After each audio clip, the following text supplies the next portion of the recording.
Oh, It's good to see you guys. what are the three of you guys doing here? This is normally when I run my other actual play group. Oh, should. I thought we switched weeks with that. None of them are here, so I mean, I think maybe we should just do our thing. Right? I don't know. I'm gonna call. I feel like you messed up the planning here. I don't think so. I think it's you all who showed up when you're not supposed to. Oh, it's all okay. All right. All right.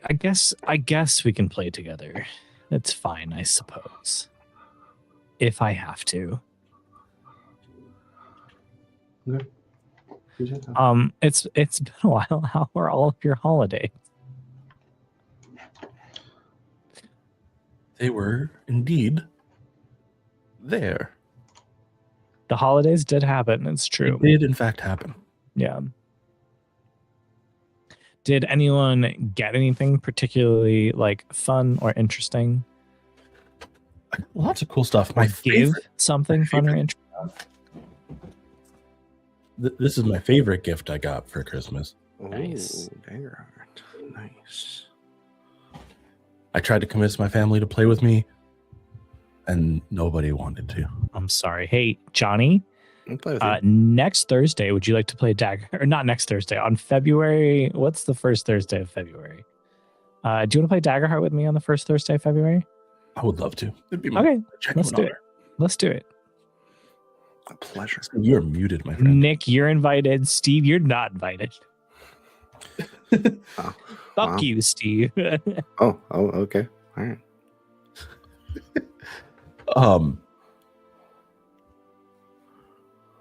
Steve, you're muted. Yeah. Yeah, this whole time. Oh, still no Still no word. I'll say I put on my wish list the Blu-ray copy of the first season of Free Run. Ooh. Not because I'm like I have to own the Blu-ray, but like it's just I like physically owning the things that I really, really enjoy. Yeah. Just I don't think it'll ever go off Netflix, but if it ever does, I've got it. And I can watch it whenever I want to. You know, physical media, I was reminded of the value of physical media when there was licensing disputes and you couldn't watch 28 Days Later anywhere for several years. It was impossible to find it. And I really love that movie. And I was trying to watch it for literally 2 years and just wasn't anywhere. And the only reason it got like licensing stuff got figured out was because of 28 years later coming out. It's messed up. That's messed up. That's crazy. That's I think this is a hot take. No more subscriptions. No more digital subscriptions. I don't think it's that hot. Can we just own things again? Yeah. Well, I mean, like hot as in sexy, yes. Hot as in a hot take, no, not really. That was the joke. Is that I think literally everyone, except for the people at the top of the companies making the money off these subscriptions, are like, "Can we stop this, please?" Yeah. Ideal. This is maybe an offline thing, and we don't have to get in the weeds on this, but I would love to, with a group of friends, and you're kind of like the perfect group of friends for this. Build just like a Plex server together that one of us can host like at our house, but everyone has access to, and just build our own streaming service that is ours and can never be taken away from us. That would be nice. Indeed. So I'm working on that. So with Plex servers, this is just my own misunderstanding with it. You have to own the thing because you're uploading that thing to your server, right? So hypothetically, yeah. Sure. Okay. Yeah, okay. That is the intention, is that you are uploading the things that you own to it. Okay. Yes. Yeah. But like I've got a Raspberry Pi sitting in my closet right now. I've been literally it's just sitting there waiting for me to turn it into a Plex server. That's gonna go bad at some point, Johnny. You got to either eat that or throw it away. Yeah, true. You're right.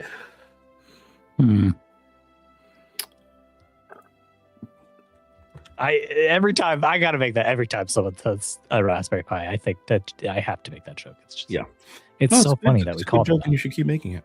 I think so. I'm not gonna stop just because I only get lukewarm chuckles from the three of you chuckle fucks. Because it's just nothing but tepid enjoyment, but I'm never gonna stop. I think it's funny, and I'm gonna keep making those jokes. Hey, you do the Lucast and the warmest. That's what you'll get from me. That's all right. That's all I need. I just need acknowledgement that a joke has been made. I don't even need you to think it's funny.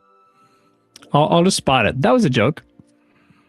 That's all I want. I just want you to know that's what I'm trying to do. Steve Durgan, everyone's professional joke spotter.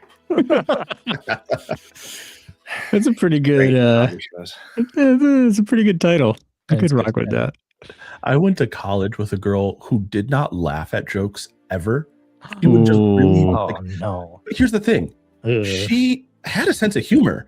She would just respond to every joke by saying, "That was a funny joke," with like just the most deadpan face. But she meant it.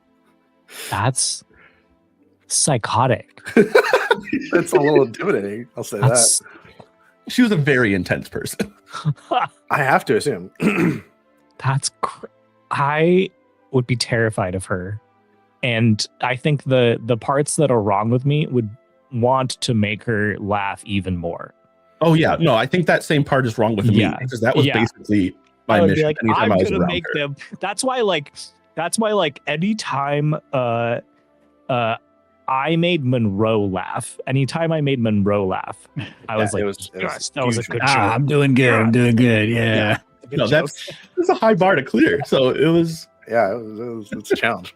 Yeah, for sure. I would have made it my life's mission to make that person laugh, and I would have failed at every step of the way.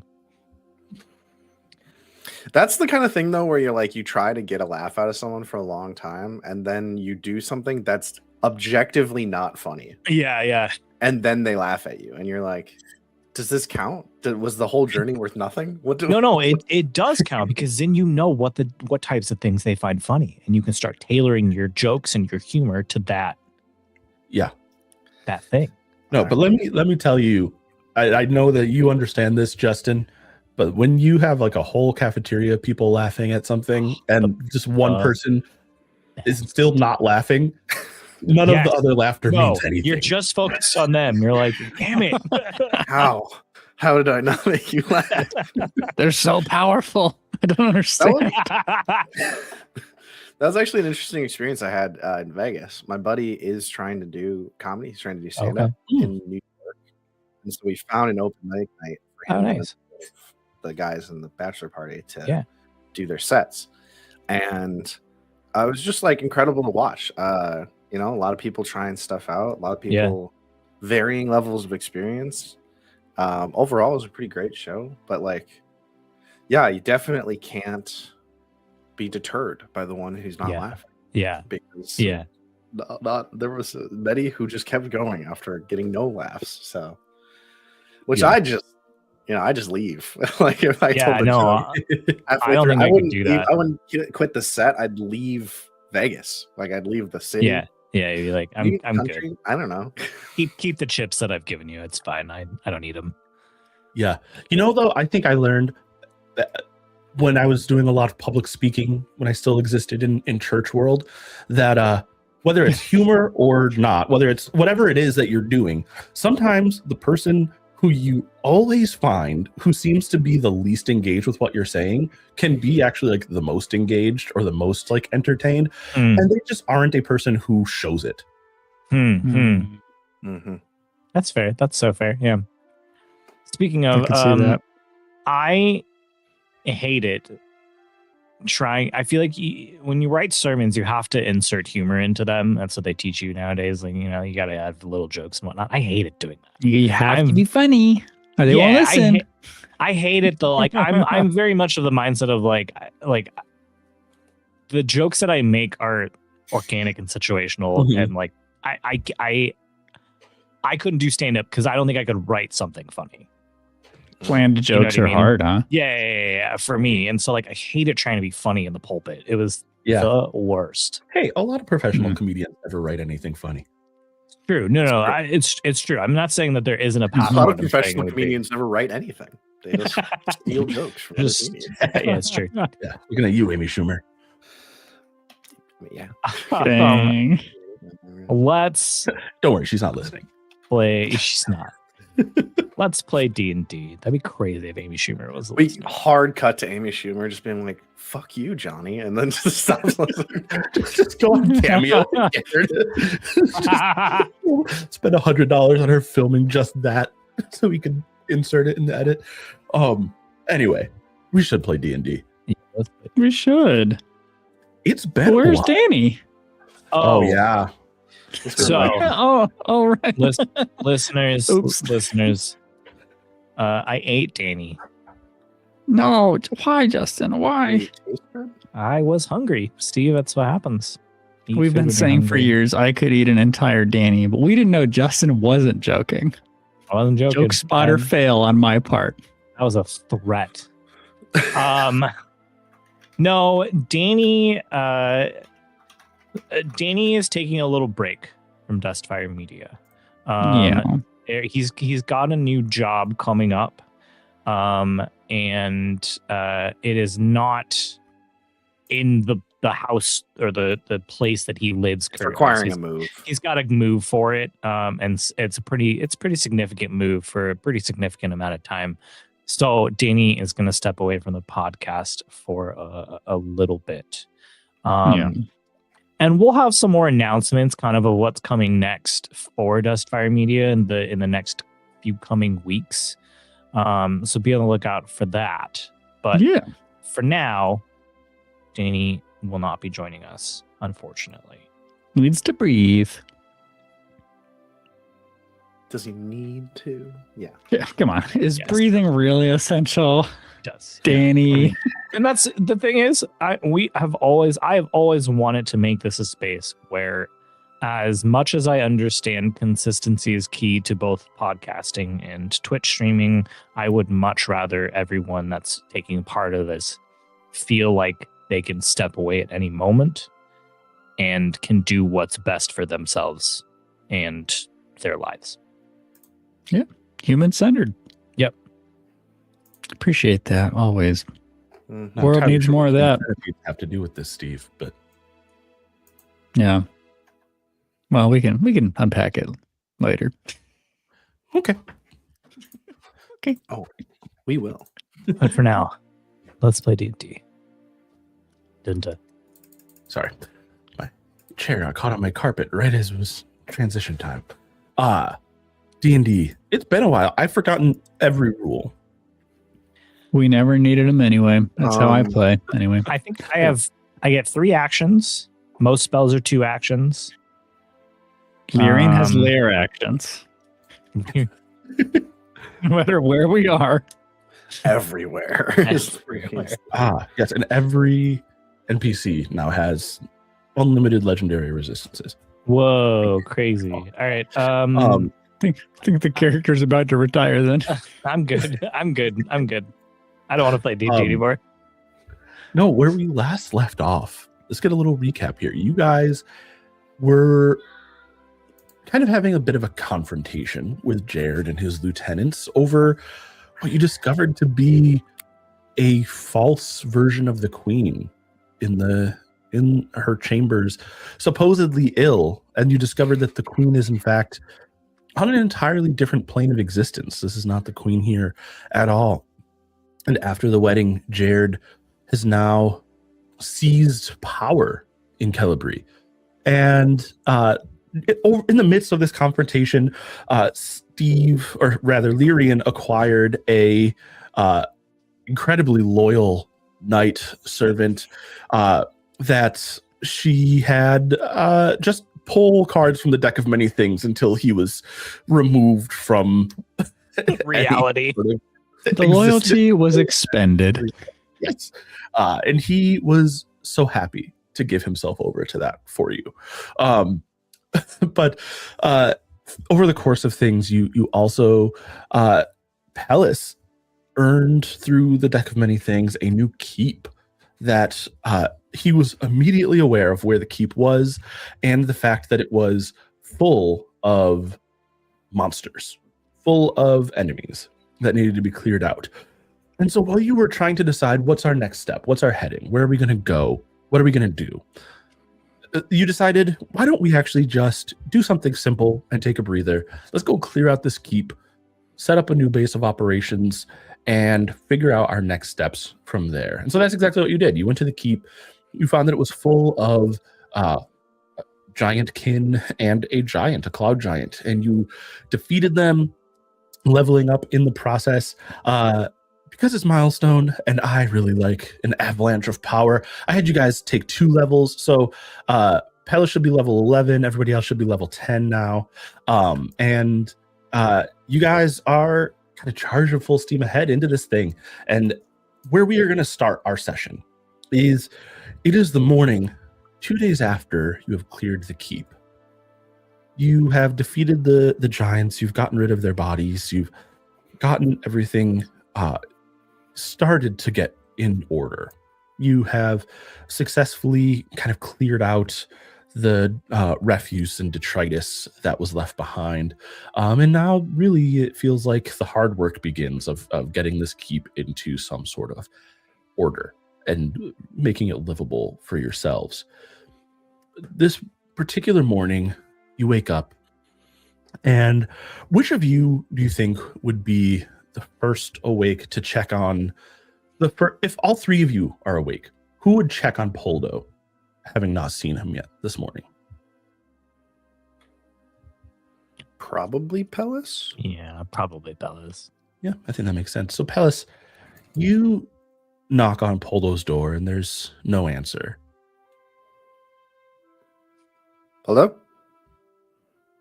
I'm going to come in. And Pellis opens the door. Pellis, you open the door and you find an empty room. There is no the beds in most of these rooms were broken. You guys have been using bedrolls on the floor, but there's no bedroll, almost none of Poldo's belongings in the room at all. But you see on the floor near where his bed had been set up, you see the staff of the Magi and a piece of paper. I read the piece of paper. So the piece of paper says, I'm so sorry to leave so suddenly, my friends. I hope that this is not too much of a burden for you, but when the shrieking heart calls, I must answer, and it is calling me home. Oh, we could have gone with him, but all right. I guess. Well, maybe we couldn't have gone with him. Well, Pellis will head back to, let's say there's like a dining hall, and that's why he went to go look for Poldo. Apparently Poldo he's just carrying the staff and the note. It's like, apparently Poldo is gone. Wait, who's going to cook us food then today? Well, speaking of, he did leave some fish. Oh, good. All right, that's fine then. That. Yeah, anyways, Cass, use this. And I just hand her the staff. I mean, like when we're fighting things, my hands are kind of full, Pellis. Well, not necessarily when we're fighting things, but it allows you to cast a lot of different spells. So maybe just like have it ready to go, just in case. All right. I'm just throwing it out there. Okay. Actually, on the food note, if you guys want, I can do something a little fun instead of having. I wouldn't say no to some fun now, given the sadness that I feel over Poldo. Yeah, it is kind of rough. I'm going to cast.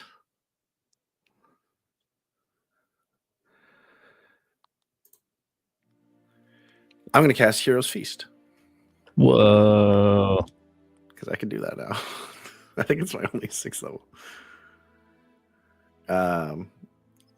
Spell slot for the day, but whatever. Oh, I don't know. I don't think I have a gem encrusted bowl worth 1,000 gold pieces. So specific. I would say that if you guys wanted to clear off all of the gemstones that you got from the giant's treasure hoard, you could count that as say you found a bowl that was gem encrusted worth 1,000 gold. Did anybody add that as money yet? I did not add it to our party loot yet. I don't think. No. Yeah, it's in our notes, but not in our actual party loot in D&D Beyond. Yeah. So go ahead and just change those gemstones to a gem encrusted bowl. And we're hitting it. All of them? It would be 1,000 plus GP. 1,000. What 1,000 worth? So if there's not 1,000 worth in all of them, and if there is 1,000 worth, or there's more than 1,000 worth, all right, I'll figure it out. I'll figure it out. Yeah. Then so Pellis takes the bowl that was definitely always there, sets it on the middle of the table, sort of puts his hands out and says, "We thank Dystall for this feast," and a huge feast appears on the table.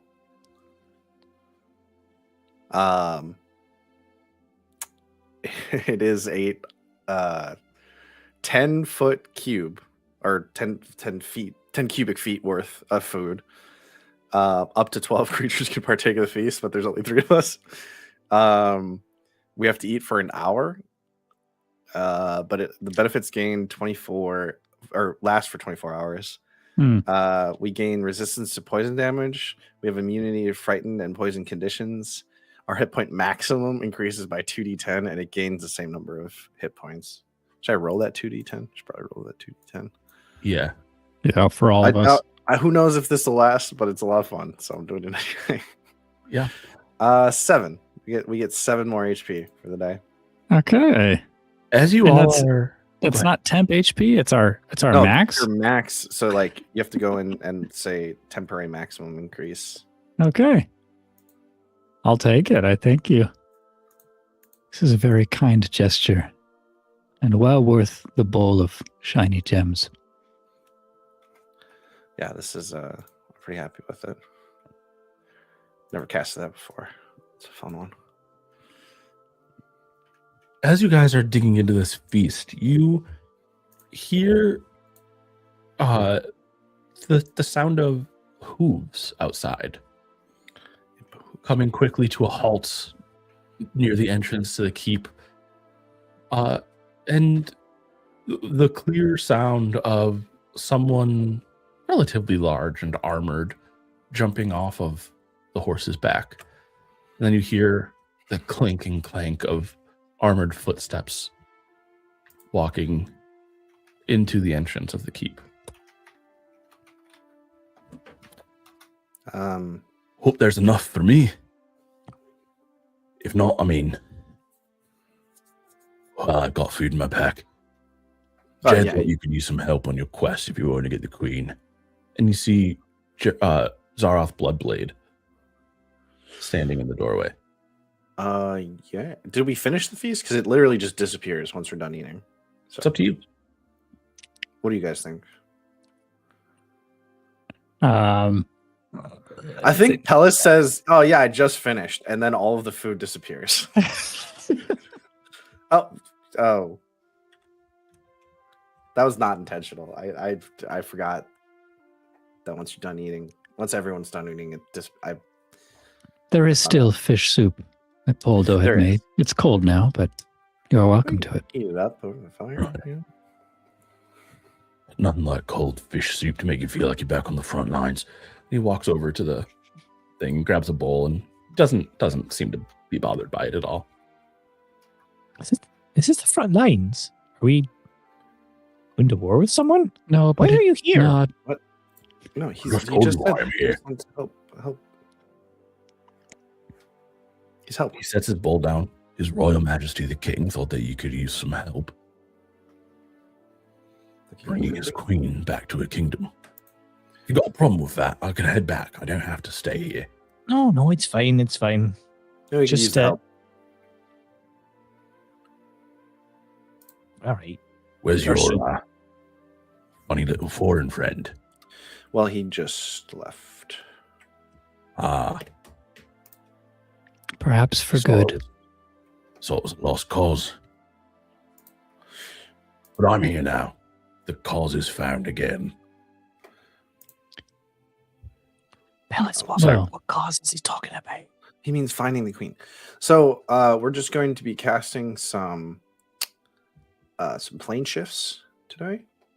And then I'm just going to keep casting Scry as we plane shift until we find the plane that it works on. And then we'll be in the right plane at least. All right. So I just have some follow-up questions because I don't know the multiverse like you do, Pellis. Okay. How many dimensions are there? Yes. Okay. In general, if we're talking about big planes, there is a running understanding that there's... I'm falling asleep, Pellis.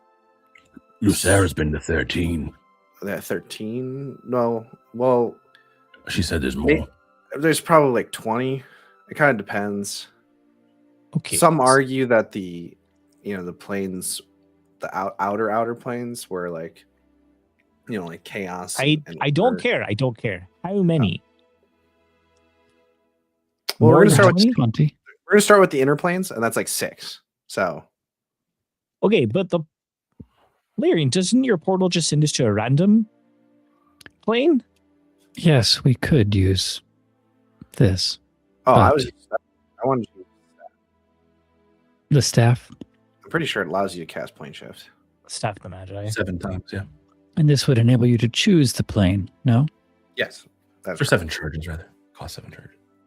I think we start with the Feywild. No, wait. Yeah, Feywild. And then Hell. And then from there, we just we try the other inner planes. See where we land. Okay. So first off, I'd just like to mention, again, that's what I suggested 2 days ago. You said no. You said come to the fort. And I'm just trying. Well, now we're just locking in where she is. Okay? It's fine. It's fine.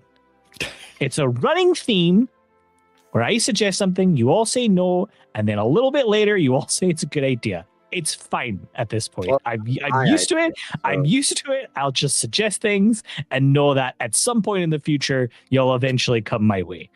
It's all right. Mm-hmm. I have no idea. I just wanted to point that out. Second, I don't remember. Did we mention to Pavel that the queen's missing? I don't think so. Do you think maybe Pavel might have something that might help us locate her? Possibly. It is conceivable, yes. He has many things. It's certainly at least a better shot than just randomly hopping around the plains trying to hope that we find her. It's not that random, but yeah, okay. It's still pretty random, Pellis. Okay. Indeed. You say so. And Zaroth, is there any development regarding intelligence, or do you come with news, progress on any other aspect of the search? No, I come with myself. My ability to kill anyone who's holding Her Majesty hostage. Very well. We appreciate your help. Then we have no leads, in a real sense, as to who would have been able and interested in kidnapping and transporting the queen and replacing her. So he points at Cass, Zaroth does, goes, well, you just said you know somebody who might be able to find something, right? Yes. Yeah. So why are you saying there's no leads if she knows somebody? Or you all know somebody? I don't know who knows who.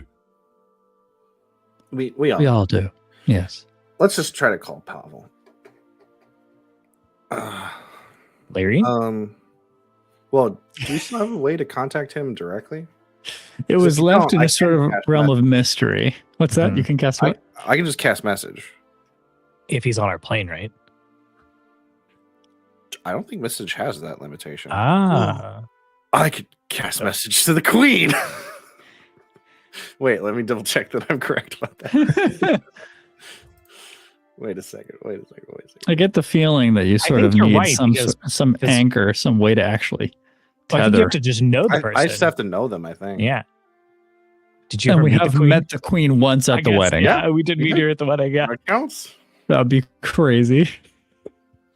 Unless what Wizards of the Coast means is in the biblical sense. Message has a 120-foot range. No, not message. Sorry, sending. Sending, okay. That is a 4th level. Wait, maybe I don't even have that spell. I thought all clerics got it though. Oh, no, we know we do because it. you and Cass spoke across the plains. Okay, yeah. A short message of 25 words or fewer to a creature that you have met or a creature described to you by someone who has met it. The target hears the message in its mind, recognizes you as the sender if it knows you, and you can answer in a like and can answer in a like manner immediately. Spell enables targets to understand the meaning of your message. Any distance and even to other planes of existence, but if the target is on a different plane than you, there's a 5% chance the spell doesn't arrive. You know if the delivery fails. Okay. Just 5%. Okay. 5 measly percent. Come on. All right. I love picturing the lab where people tried to use the spell 1,000 times and then tallied up how many times it failed under certain circumstances.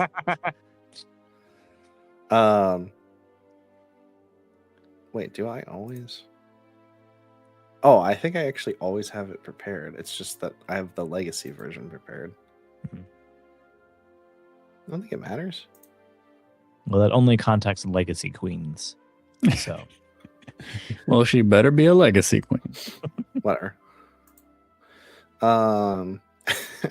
Anyways. Yeah, so I cast Sending to the Queen. Yeah, what do you say? Yo, where the fuck are you? My name is Pellis. I am under orders from your husband to find you. Do you know where you are? Okay. Or any details. 25.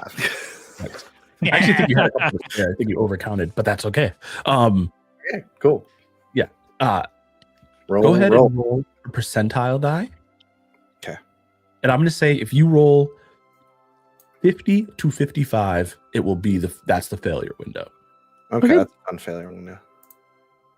At 37, we're good to go. Hey. Right. Let me see here. Let me see.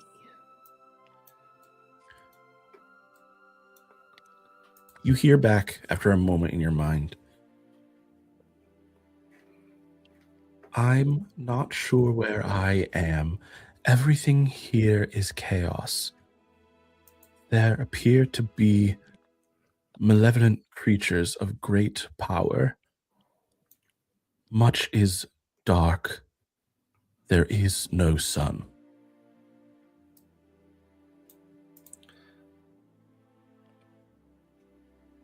That sounds like the Abyss. Is that the Abyss? Roll a history or a religion check. Oh, what am I better at? Probably religion, but not by much. Rolling it anyways. 13. 13. It takes you a few minutes of kind of like concentrated effort here, but you're racking your brain for everything you've learned about the planes throughout your education. And nothing comes to mind that sounds like this other than the Abyss. Great, I thought so. I didn't want it to be the Abyss. Okay. So, here's a swing of things. She's almost certainly in the Abyss. And that really sucks. That sounds bad just from the name. So it's like hell, but just no order. There's no hierarchy. There's no like 9 hells. It's just the abyss. Right. The hells, they run on laws. There's a hierarchy, and everyone respects it. The abyss, only strength matters there. Well, Soroth and I have quite a lot of strength. True. I mean, more metaphorical strength than literal. Literal too, but just to be clear about what he meant. Okay. Right.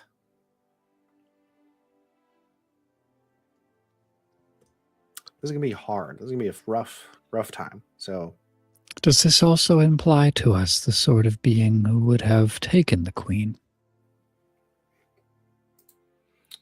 well, some sort of Presumably a demon? no. Demons are native to The That's hells. right. Devils Devils are- are the hells. Devils. I'm confusing them again. Yeah. Ah, indeed. Classic. Fair. Normal. Hey, I have dyslexia. All right. I'll say it. It's also why I have trouble remembering names. Now you feel bad for making fun of me. There you go. This was me as Palace, to be clear. That was not Nick Kaplan saying that. I wasn't making fun of you. I don't know anything about the planes. The fact that you, based on her description, were able to decide that it's the abyss, that's incredible, Pellis. Well, I appreciate that. I did Indeed. study these things. I literally One had- question. Oh, hit me. How big is the abyss? Oh, it's endless. Okay, so in that endless space, the queen is somewhere. Correct. That is. So Well, we once could we be get there, I theoretically can searching cast forever. Okay, you can find it. divination, because divination. I tried to cast it before, and it was, or not scry. Scry. I can cast scry. Maybe divination too. I don't know. I forget what divination does. Out of the two, All right, first step, getting to the abyss. I can ask God about it. And we probably don't want to take Galerian's random portal generator. Oh, that's a terrible idea. Okay, you're going to have to give me Indeed. a moment. It's going to take me a little bit to connect to this stuff. Yes, it will. So, and if I'm going to be completely honest, well, it's fine. All right. No, it's fine. Forget it. Just give me a few hours. Okay. What First me. must one do to prepare to enter a place that only knows savagery, chaos, and darkness? You become savagery, chaos, and darkness. Yeah, Lyrian, stop asking questions and just punch people. That's what we had Paldo for. Lyrian can keep asking questions. We go in and we show that we're strong. I'm gonna like this, I think. Yeah, I'm kind of glad he's here now. Yeah, it does really feel like your cup of tea. I'm gonna be honest. Like you were made for this. I don't know about all that, but I like killing. I like testing myself. In no way have you dissuaded me from being correct. All right. You don't have a lot of gold. Neither do we as a group. So I don't think we can really buy anything to prepare for this. Right, is there something you think you need? I mean, I've got access to the royal treasury if it's for finding the queen. The thing is, I don't know what we do need. So What do you mean you don't know what we need? I'm just saying, like, I don't have like a list in my head of like things that would be helpful. For going into the abyss? Yeah.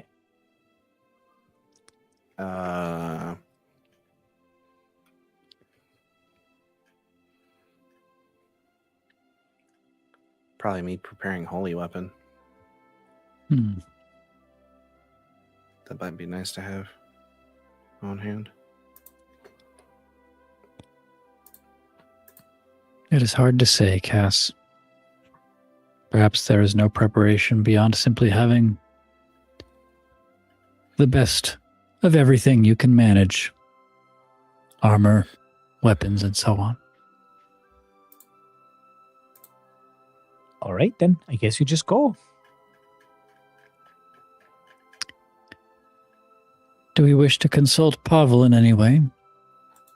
Or perhaps... I don't think we have to now. I don't think we do now, right? We know where she is. We know how to get there. We can figure out where she is in the abyss when we get there. So, very well.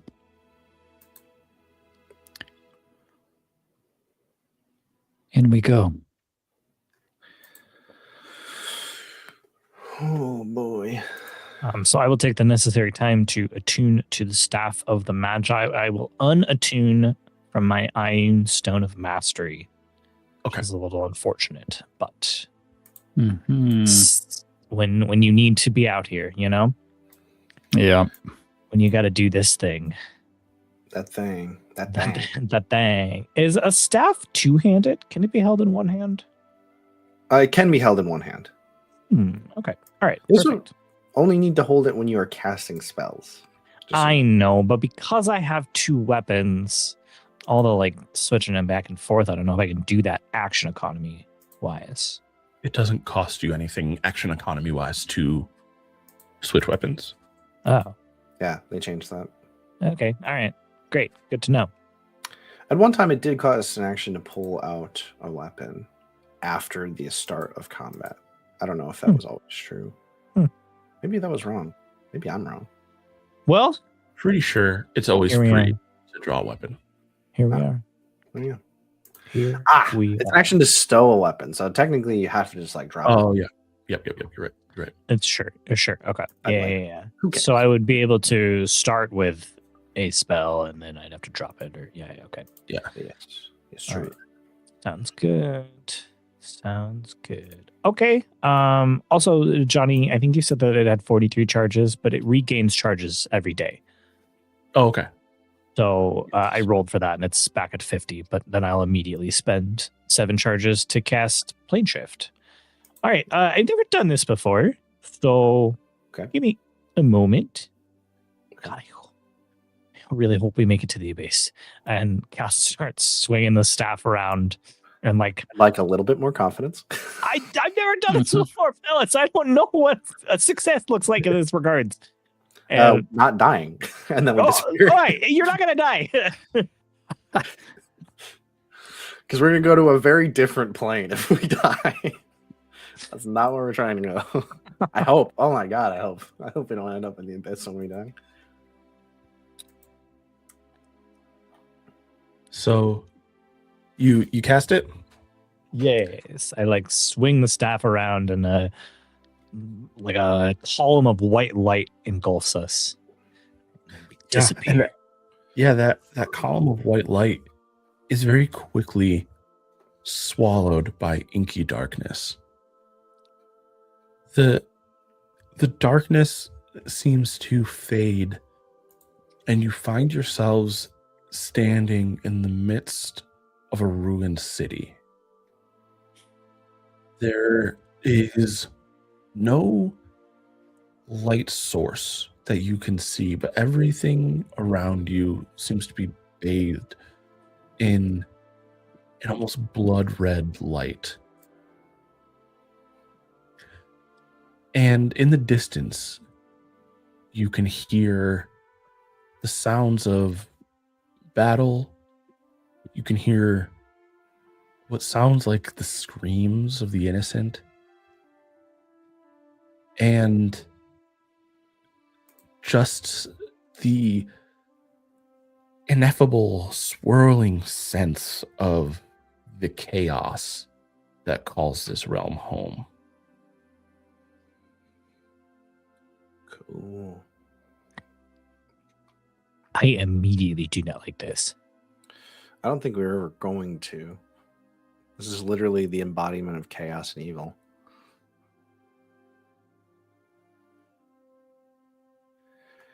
All right, So- where are we going, Pellis? I don't know. Let's find out. I guess. All right. So this isn't going to necessarily help us, but I'm going to do my best. I'm going to cast Scry. And yeah, to do so, pulls out a little, like, not a little, but a mirror. And I will cast Scry. So I can see or hear a creature I choose that is on the same plane of existence as me. The target makes a wisdom saving throw. Which is modified. Unless, well... Anyways, the target doesn't know what it is making a save against, only that it feels uneasy. So it makes sense that you would try to. Yeah. However, I do have first-hand knowledge of the target because I did meet her, so she doesn't get a bonus to her save. Mm-hmm. I don't think we have anything of hers. No, you don't. Yeah. Is the queen's picture on the coins? It is actually. That is a picture or likeness, which gives her a -2 on her save against my script. Okay. I'm trying to Yeah. here. Yeah, no, that's great. And if I remember correctly, I might be misremembering, but with Scry, with the new rules of Scry, you can choose if you want to see her and the limited surroundings or see what she's seeing, right? Let's see. The spell creates an invisible, intangible sensor. You can see and hear through the sensor as if it was there. The sensor moves with the target. I don't know. Sounds like you just get to see. I think I just get to see like around. Yeah. Okay. All right. What's the DC? Is 16. All right. She fails. Wisdom. Yeah. Even without the negative, she failed. Nice. Okay. So I see. My eyes go cloudy white. You see a room that it has windows. You can see an open doorway. It doesn't seem like she's locked in this room. And you see out the windows, you can tell that she is high up. And when you look at her, you can see that she's cowering. Make an insight check. Okay. Putting it at that. Okay, never mind. 12. 12? That's okay. You get the sense as you look at her through this scry that she is hiding. She is not being held captive. She is trying to go unseen and unfound by something. All right. So I get the sense that she's in, well, it's very obvious that she's in some sort of tower or tall building. She seems to be hiding, not like captured. Not sure what that means. If something's hunting her or something. I don't know. Do we see any buildings in the distance? Large towers? Any other landmarks just from the windows? Yeah, you see a mountain range that you can actually see from where you are. So you recognize this mountain range, though it is from a different angle. I think with that 12 that you got earlier for her, like you can tell she is most likely in or near the city that you have entered. Great. So she's here somewhere. All right. So we just need to find a tower. Or Make just a perception check. Yeah, tall Everyone. building. What actually is anyone's passive perception higher than 20? No. Okay. No. Nope. Okay. Yeah, make perception checks. Very well. Make one for Zaroth too. He sees nothing. 21. 15. There is 15. nothing. And what'd you get, Pelos? 14. 14. As you guys are discussing your next steps, Cass, you notice that out of a building have stepped 3 figures who are eyeing your group, and they seem to be moving toward you. I From think this distance, they look human. All right. Someone spotted us. We should probably get out of here. Yeah, well, let's just start heading toward the big building. As you point out that they spotted you, all three of these figures start sprinting towards your party. Okay, all right. We have to go right now. And I want everyone to roll initiative. Do you want to be friends? Okay. How to survive the abyss. We'll write Hi. a book afterwards. A very brief guide written by Pellis. A brief guide. Don't be noticed by anyone. Don't go to the abyss. Number one. Don't go to the Dot, abyss. dot, Number one. dot. And then there's just blood spattered on the first and last page of the book. All right, I'm going to roll their initiative collectively. As a 7th level barbarian, I've got advantage on initiative checks. Ooh, baby. Here we go. Here we go. It's happening. We got big barb things going on. Big Barb, Big Barb. Okay. I'd say I have big cleric things going on, but I cast my only 6th level spell for the day already. So You gave us that feast, and then we decided to just hop into this terrible place. yeah. Which, All right. you know, Maybe not the worst thing. Anybody get higher than 16 I got a 17. Sorry, for what? for your initiative? Oh, my bad. I got a 17. Nope. 10. I got an 11. So they're going before us, Steve. Yeah. Jolly good. Wow. There's a lot of shit I can do with the staff now. All right. Zarath only got a 3. Oh, how useful. Yeah. Okay. These creatures are sprinting towards you. We're going to do this one theater of the mind, if that's all right with you That's guys. fine. Yeah. I love it. Yes. They are sprinting towards you all full bore. You notice all three of them are carrying clubs or maces. One of them is carrying a mace. The other two are carrying clubs or a flail, not a mace, because there's a chain. But they are sprinting toward you. And Cass, it is your turn first. They are approximately 30 feet away at this point. Yeah. Are they in a line? They are a little bit spread out from one another. They're about 10 feet between each of them. Damn. Well,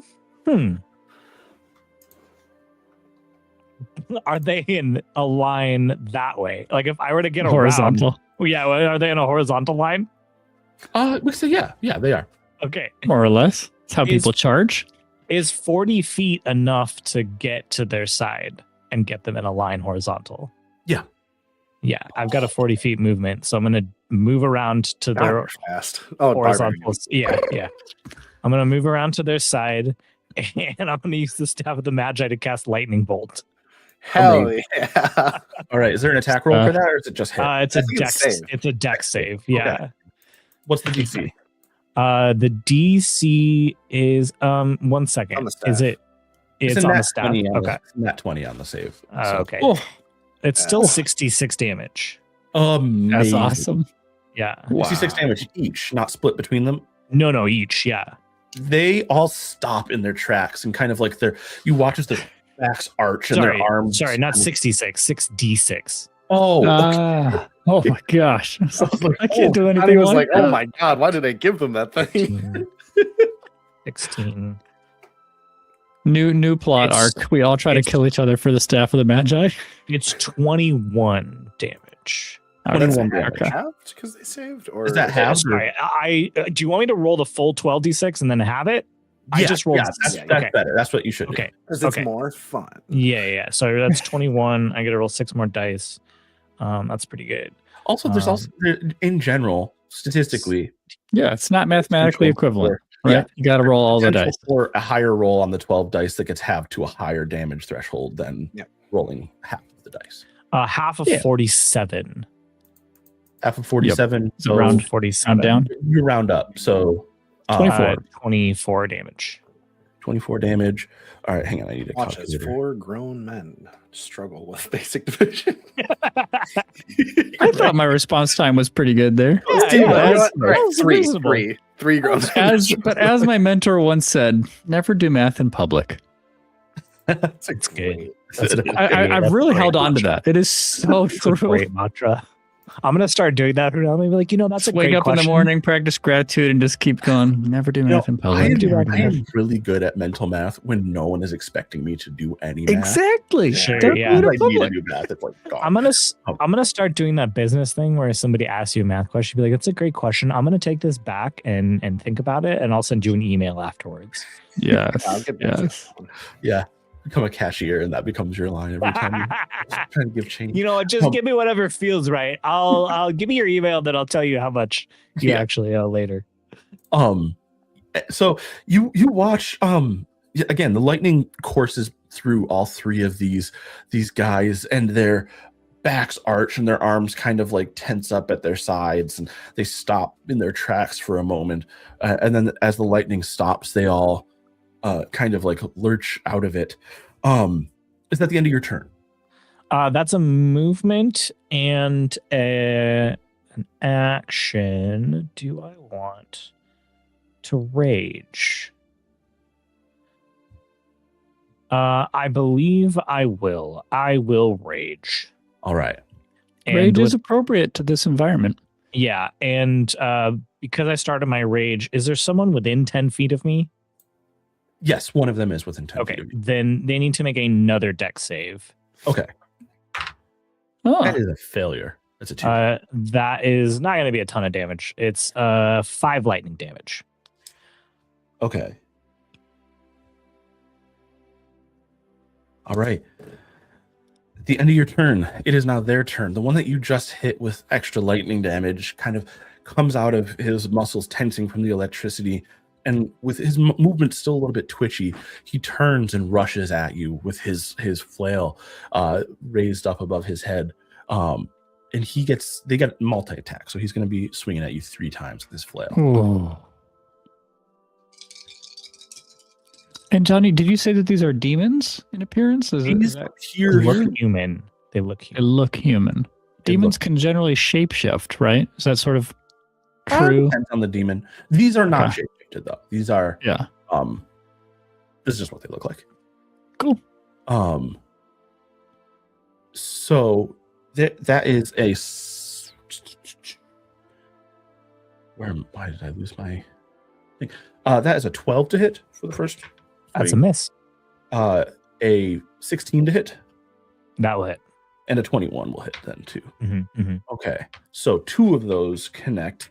So that is 14 damage from... What kind of damage? Bludgeoning. Okay, so 7 damage. Yep. And you have to make a Constitution saving throw.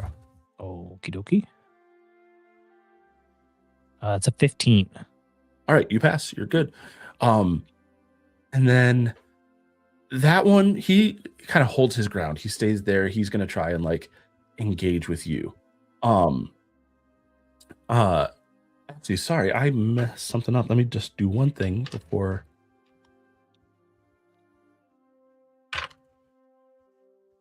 Okay. Erase everything I just said. You don't take any of that damage.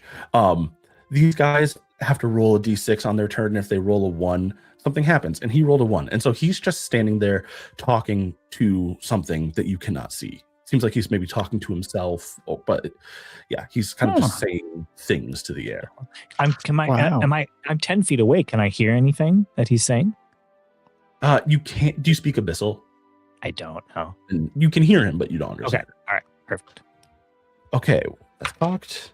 All right. The one in the middle, same thing happens. He breaks out of this lightning and stops twitching, and then stops in his tracks, and it's just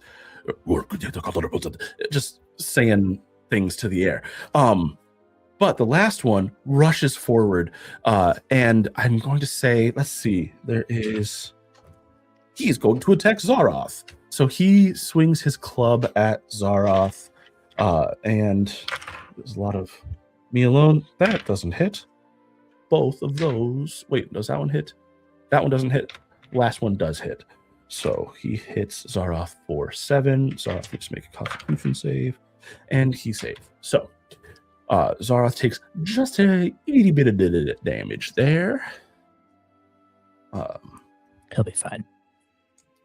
He most likely will. That's true. Then it goes to Palace's turn.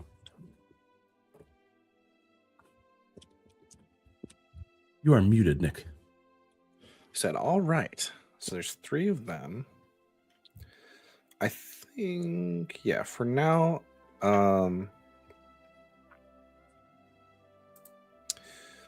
I will throw up. Ew. I will use. Wait, what kind of bonus actions, bro?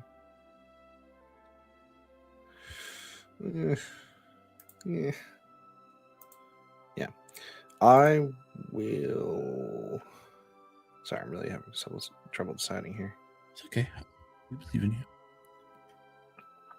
Thank you. That we do. Yeah, you know what? I will just, for now, we'll just Oath Longbow. I think the one that is closest to Cass, the one that got hit with her barbarian rage damage, I will target him or it, and I will just shoot it. I will use my Longbow's ability to make him, I'll say, an elvish swift defeat to my enemies. Or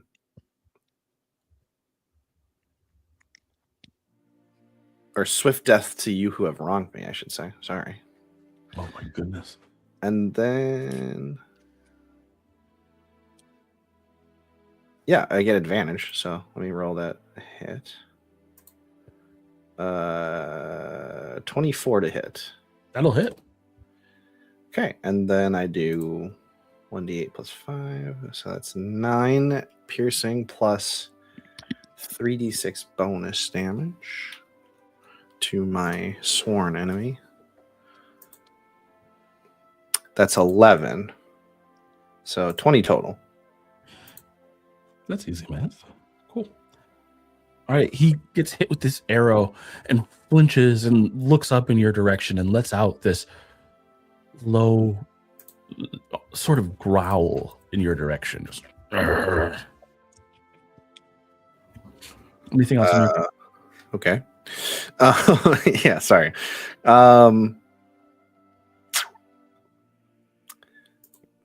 Nobody's really taken any hits yet. Yeah, you know what? I'll just kind of leave it there.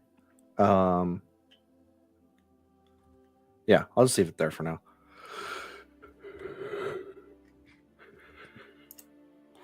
So I'll pass turn. Cool. All right, Lyrian. All right. Yeah, Shalala is a bonus action for sure. And the good old spores. Symbiotic entity will buff myself with the good old temp HP.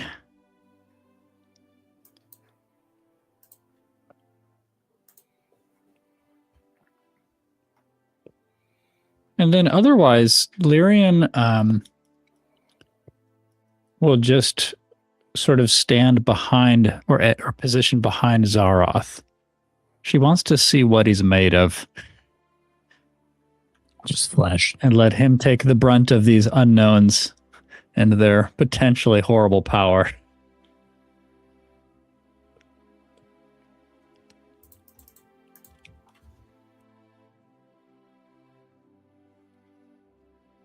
For those with us live, we are troubleshooting something technical in chat.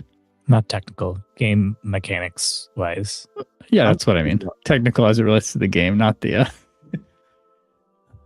not the audio visual equipment. We'll bring this above the table because I can't focus on Steve while we're trying to figure this out. Sorry. I'm so sorry. What are you talking about? We didn't say not to take damage. You're raging. I was just saying. I literally in that moment, I was making a joke that I forgot that I take half damage to physical damage until that moment right there. Like everything past, all the episodes in the past. I see. You meant like in previous. Gotcha. Yeah. Gotcha. Dang. That is, I think, the first time I remembered. I'm like, oh yeah, when I'm raging, I take half damage on physical damage. Oops.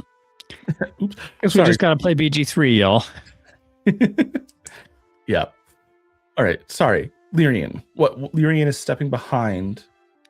Yeah, Lyrian. So Lyrian uses Shillelagh and symbiotic entity. So I'm getting my spores ready for reactions to trigger anything for anyone who comes close to me, and readying my weapon. But otherwise, I'm just positioning myself behind Zaroth because I kind of want to see what Zaroth is made of and what these demons are made of. Okay. Cool. All right, then it's Zaroth's turn. Let me pull up his stuff. Stuff. So Zaroth, immediately, you see he's there in front of you one moment, and then the very next he is standing among these demons. He disappears from in front of you, Lyrian, and is standing among the demons, and he attacks. He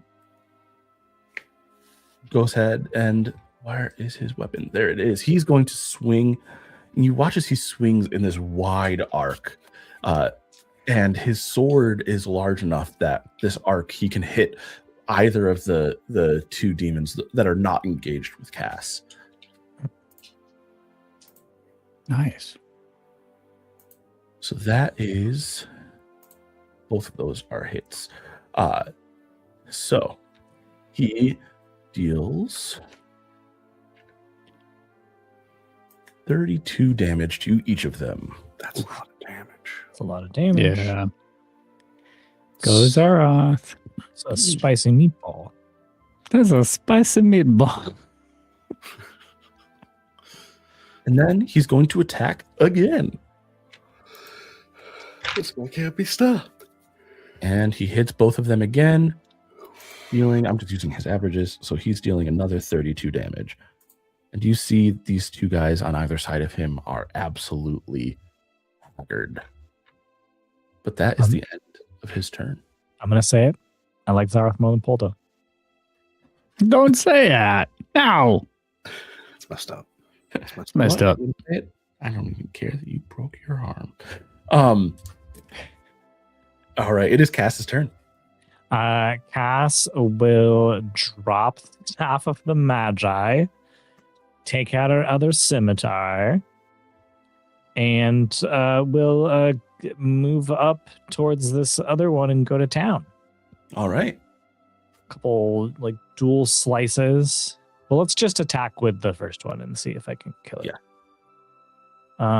That's a 30 to hit.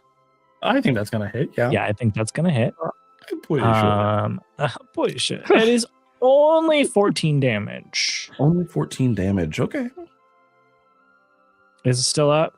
He is still up. He's looking like he's not in very good shape, but Sure. Definitely in better shape than his friends. Then as a part of that attack, I get to attack with my other scimitar. That is a 28 to hit. This is only 5 damage. All right. And then I guess with my bonus action, I'll attack with a scimitar of speed again. All right. That's a 21 to hit. That'll hit. That is 15 damage. All right. He is looking quite rough. Now he and his friends are all looking quite sliced and diced, and he's having some trouble staying upright. While Cass is doing this, Cass will be like, what are they doing? Why are they talking to themselves? What's going on?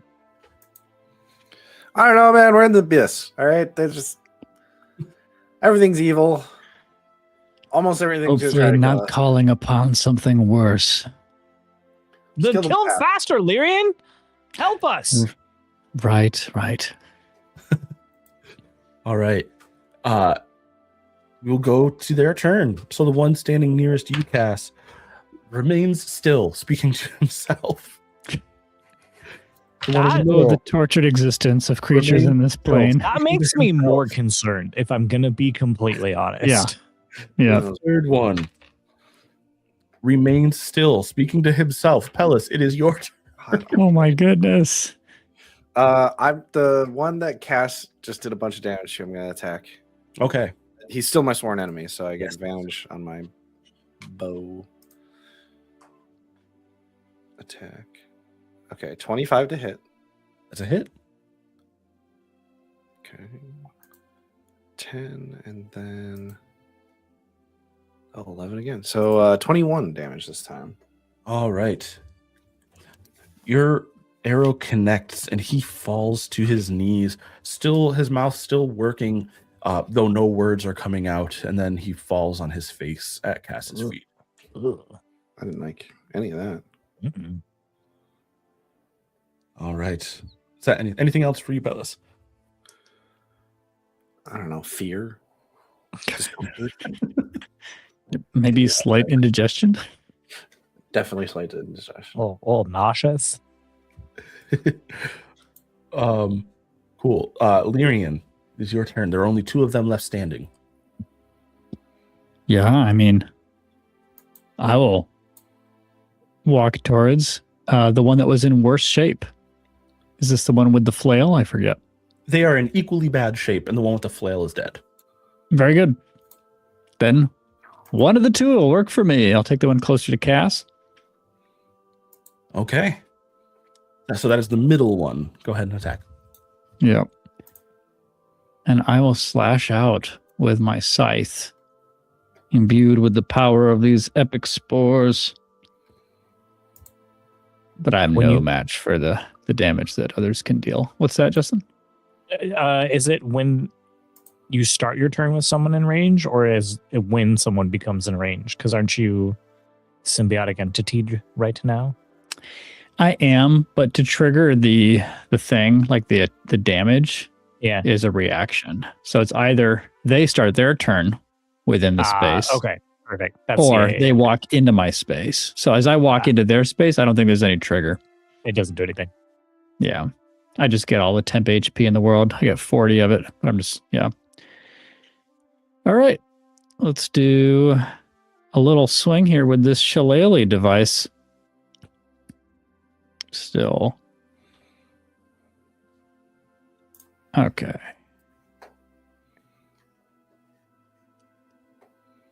I will never use D&D Beyond again, by the way. Fair. What's it?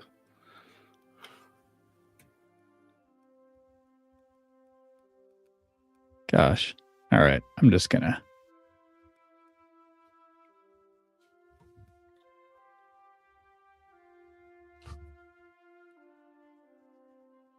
Cry several rivers here. Whoa. 14 is 14 a hit? 14 is a hit. Okay, good. Good. And then for damage, I need to add something to this. All right, it's just going to be a swing for 10. All right. You cleave this. You're using your moon sickle, right? Correct, the moon sickle. You cleave this thing's head clean off. Its body sloughs to the ground. Good. No strength left in it. Is that the end of your turn? Yes.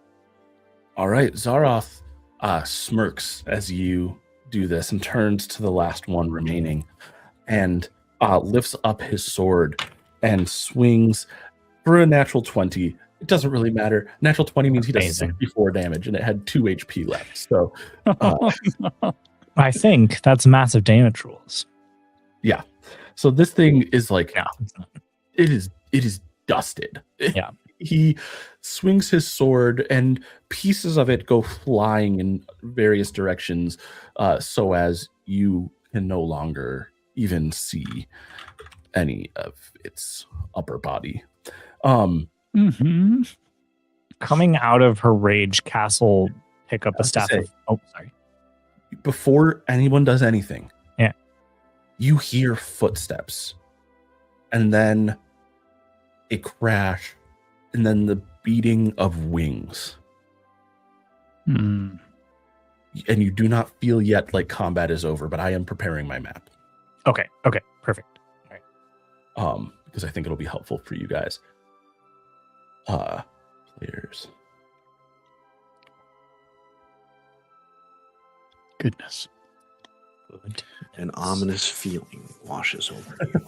Yes. Hey guys, I think we're just gonna have to kill everyone in the abyss. How do we feel about that? Well, that's going to take a while. It is, like I said, endless. We can finish it up in an afternoon. Okay. Based on how quickly we just murdered these 3 people. And how well we cleared that keep last time. Based on this incredibly small sample size, I have deduced that we are the strongest beings here. If it takes us 12 seconds to kill 3 people, then I think we could do this in a couple days. All right, everyone go ahead and hop into the VTT, into maps, and I will share the spectator view.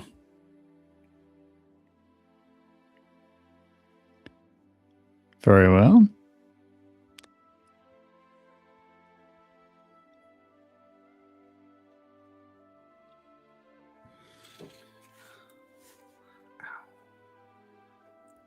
Go. This person, or this moment, you guys are resting. These dead berserkers at your feet, and then you hear. You realize that they were not speaking to themselves. They were, in fact, speaking to something or someone else. Yeah, of course they were. And then landing a little ways away from you is a Balor. Oh no! Wow. This Okay.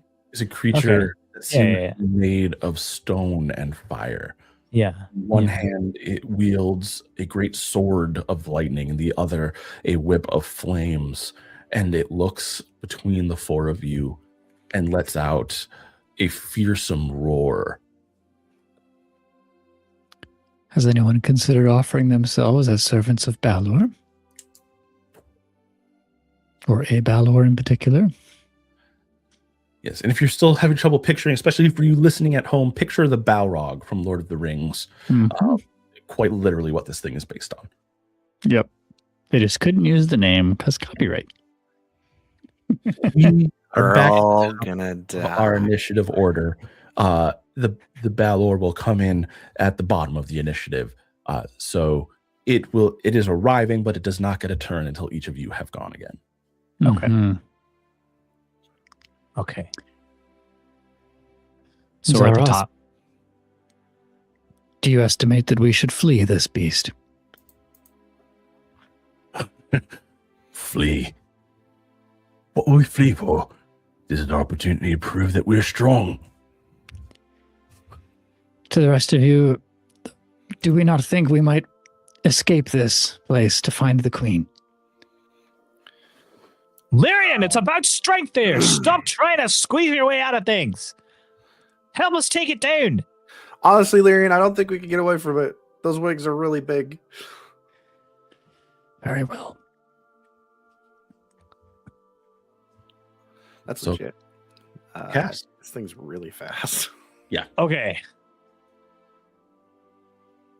The staff of the Magi is on the ground. What is the action to like pick? It's an action to pick something up from the ground. I mean, you specifically wanted to drop it. You didn't want to stow it. Because you said it's an action to stow it, yeah? Oh yeah. So I had to drop it. Yeah, I mean, I'll say for this, it's almost as if we're starting a new combat. I'll let you pick up the staff for free this time. And it would just be an action to pick it up if you drop it again. In the future. So that means that I would lose my rage then, though, if this is a new combat area. I'll hit you. No, give you a little love tap. I'm just saying in terms of you picking in terms of picking this up. Okay. Because what I would like to do is to pick up the staff and be like, well, I was waiting for a good time to do this, and I'm going to use the staff to cast Enlarge on myself. Oh. Incredible. Yes. This is good. Big baddie Cass. And then we'll basically drop the staff again, and with the 2 scimitars just start charging the Balor. I guess I'd have a bonus action that, like, when I get within 10 feet, I'll try and hit it with lightning. So it needs to make a dex save. Okay. I'm just double checking something with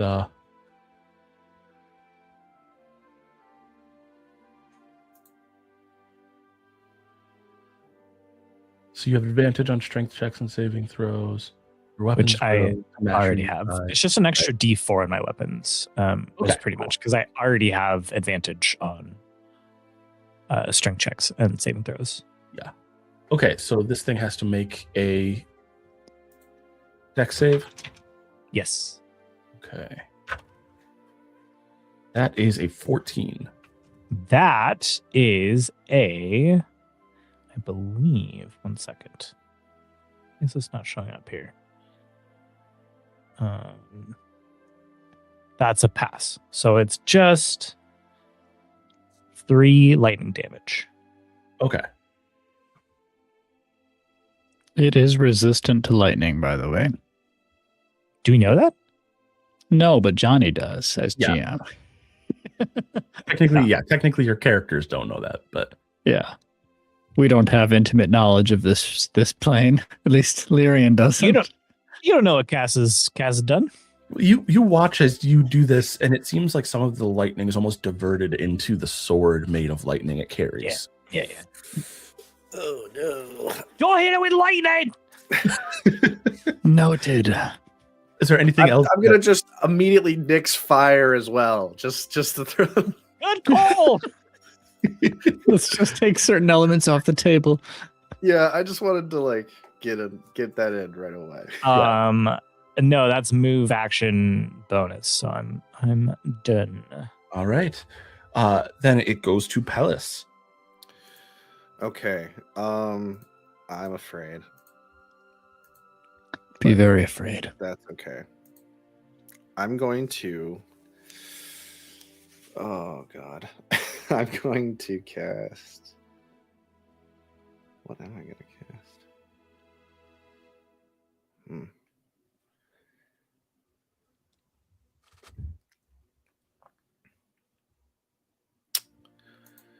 I'm going to cast Holy Weapon on Zarlast's sword. Okay.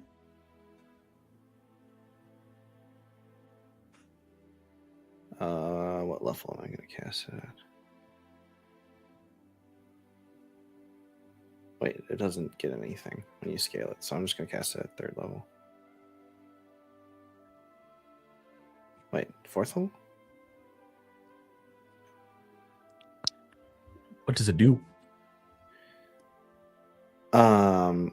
It is a 5th level spell. It adds 2d8 radiant damage to his weapon on hit. It also begins to glow with a 30-foot radius of bright light. Yeah, there's a secondary effect that I can activate on a bonus action that we will get to momentarily. Okay.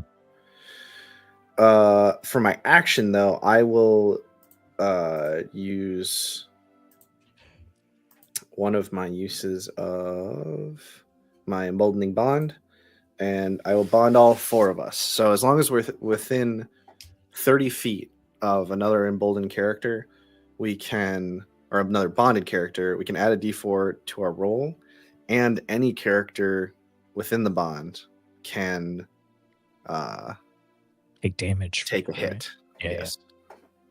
For anyone they're in range of. And that's my whole thing. That's awesome. It's a good thing. Yeah. It's your whole thing. All right, Lyrian. Yeah. Goodness. Yeah, so I am going to listen to Cass's words. I will heed them, Cass. And I will charge forth along your side. Let me move into VTT, if I can. Oh, it's Zarath. Far less good looking than me.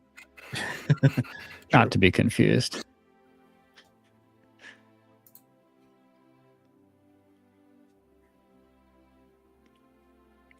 And,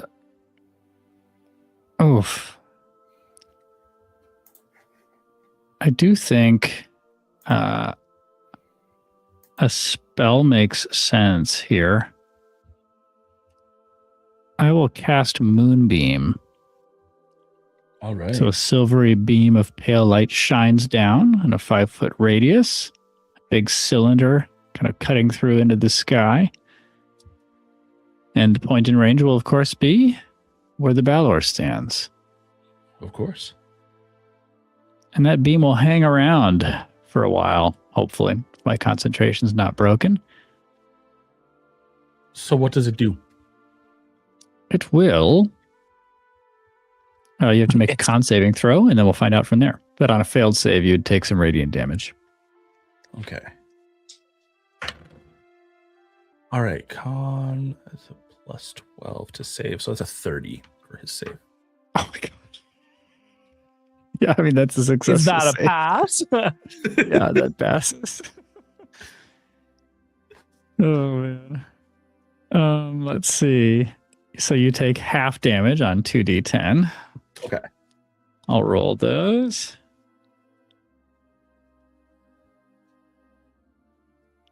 Oh, okay. Half of 10 is 5. My spells won't get any benefits from anything else going on with symbiotic entity, so it's just straight 5 radiant damage. Radiant's good at least. Yes, at least it works.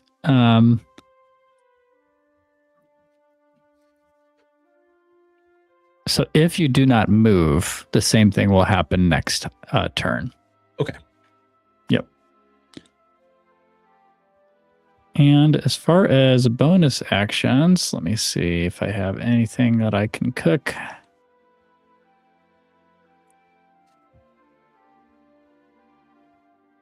Yeah, I will also use Grasping Vine and see if that does anything. Okay. So I'll conjure a vine. It sprouts from the ground and grabs him to hold him in place, hoping this will hold him where the moonbeam is. Wait, Moonbeam was a spell, right? Yes. You can't use Grasping Vine on the same turn. Even though it's a bonus action. Yeah. Okay. No 2 spells, huh? Yeah. That's so goofy. I Goofy, agree. goofy. Action economy. All right. All right. Then the moonbeam it is. I will stand my ground next to Cass and tremble. Okay. So it is Zaroth's turn. You Thank see goodness. Zaroth, like the fist that is clutching his weapon, he kind of beats it on his chest a couple of times and screams and goes into, if a rage was visible, this guy just visibly went into a rage. And he rushes forward. He won't quite make it to the range of the Balor, but he looks at you, Cass, and he says, "What are you doing? Attack the bloody thing!"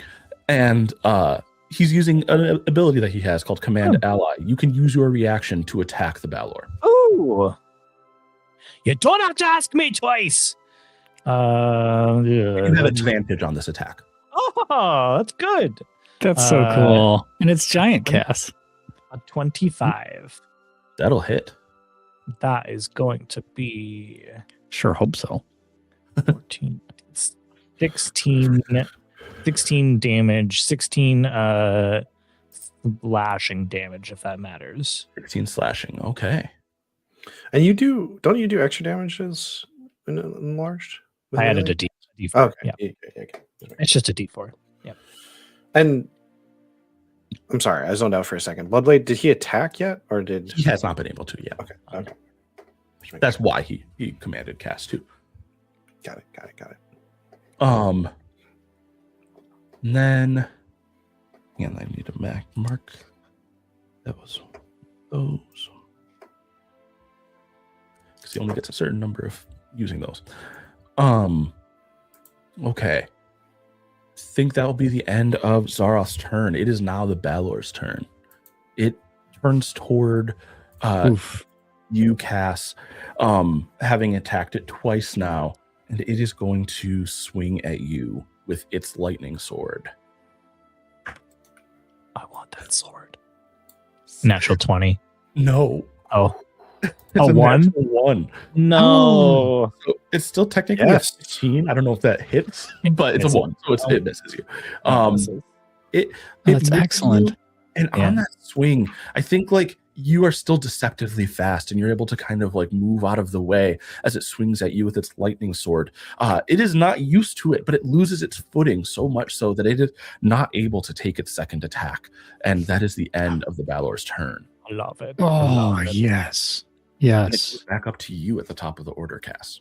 Can I pause there? I want to make sure, in case he's within range, if symbiotic entity does anything. Oh, yeah. Oh, yeah. Actually, and there's a thing I need to do at the end of his turn as well that I've told you. Okay. He started his turn within 10 feet of you, right? Yep, 10 feet. I just wanted to make sure. So, yeah, it's 10 feet. Good. I didn't want to be within 5 because he looks like he's the sort of guy who can hurt me if I'm right next to him, you know? That's exactly true. And anyone within 5 feet, which is a cast, will take 13 fire damage at the end of his turn. Oh no. Cass, you don't have any fire resistance equipment, do you? Nope. I do. It's fine. I'll be fine. Okay. You'll be fine. I'll be fine. You don't get bonus HP from enlarge, do you? No. You should. You should. So when you're ready, I do have damage for you. Okay. For Halo of Spores. Please give me that damage, Daddy. Okay. It is. Let's roll a 1d8. I think I have to add something to it. Let me just roll the d8 first. Lovely. That is an 8 out of 8. But is there anything else I'm supposed to modify with it? Fungal infestation.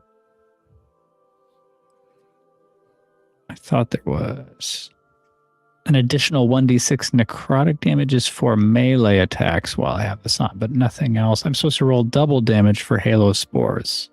Double damage dice? Does that mean roll 2 dice or double the 8? I mean, either way is valid. I'll let you just double the. I mean, I'll take it. If you'll give it, I'll take it. I'll take 16. I feel generous today.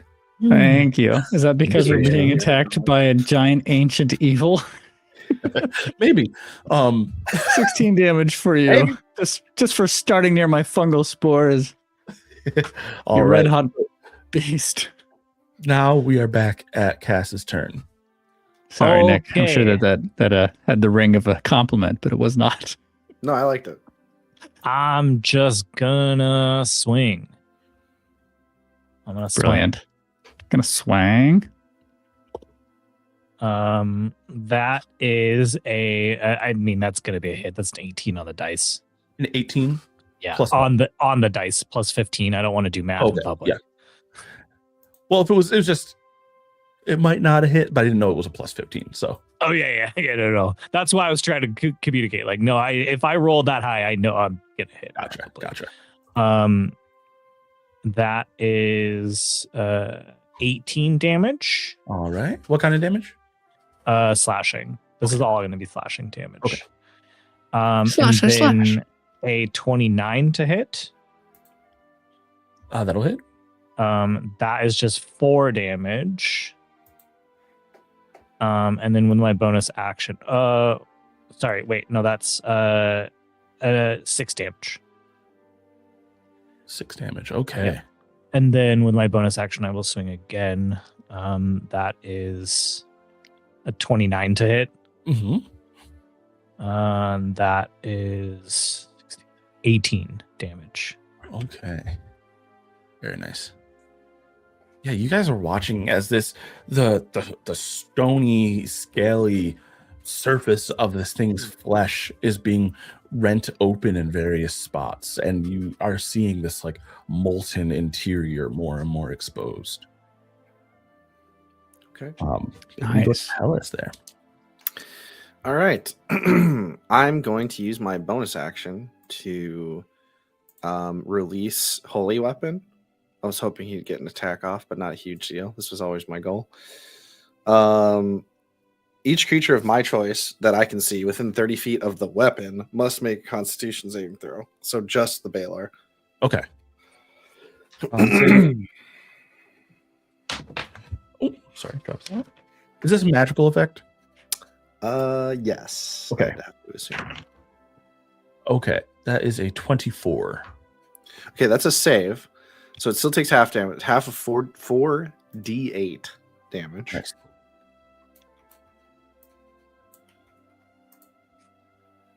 Which is 11 damage. Okay. And it does not get blinded, which is a little unfortunate. Mhm. But for my main action, I will be casting a bless up. Bless up. Yeah, if you guys, hang on. You said that was it within 30 feet for that? Yes, but I get to choose. Yeah, you just need to move a little bit closer is all. Oh no, it's of the weapon. Oh, of the weapon. Okay. Yeah, that's why. Because I didn't want to get any closer. I was like, I'm okay, good, take Johnny. that and then go blow up. Cool. Yeah, I mean, if you, and also just to give you guys a picture, as this thing keeps getting hurt, if you picture every 100 damage or every 100 HP as like a new step or a new tier of damage, you guys have brought it down a full step. Oh, nice. I will bless all of us, including myself. Nice. I receive the blessing. Receive it. Don't forget, you also have the bond. The bond is also there. So it's 2d4. Well, you can only use The one bond of is these once. Sure, Single yeah. use, right? The Per bless is round. a single use. Yeah, bless. Well, I think bless is everything. Bond It's is single every- use. Bless is constant. Yeah, every attack roll or saving throw, you can add a d4. On the The emboldening bond is only once. It's once per turn. Gotcha. Yeah. Okay. Any attack, check, or save per turn.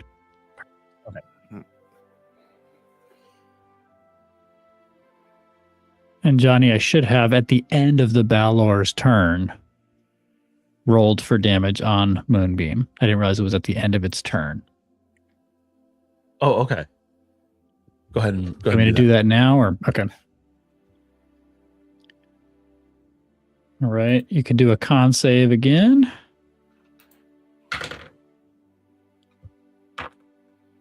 So 26. Okay. So yeah, you will take half damage. Half of 14 is 7. Cool. 7 radiant damage. All right. And it is Lyrian's turn now. Okay.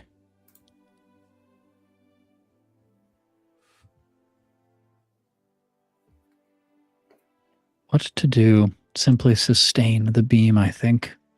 Lyrian will simply slice away with her moon sickle.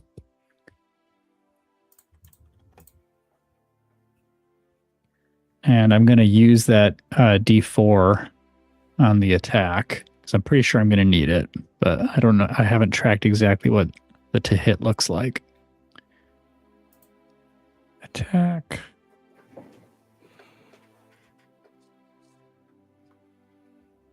Oh, maybe I won't need it. 25? That'll hit. Yay, yay. That help. Does the moonsicle have reach? It does. Okay. Oh, well. At least it should.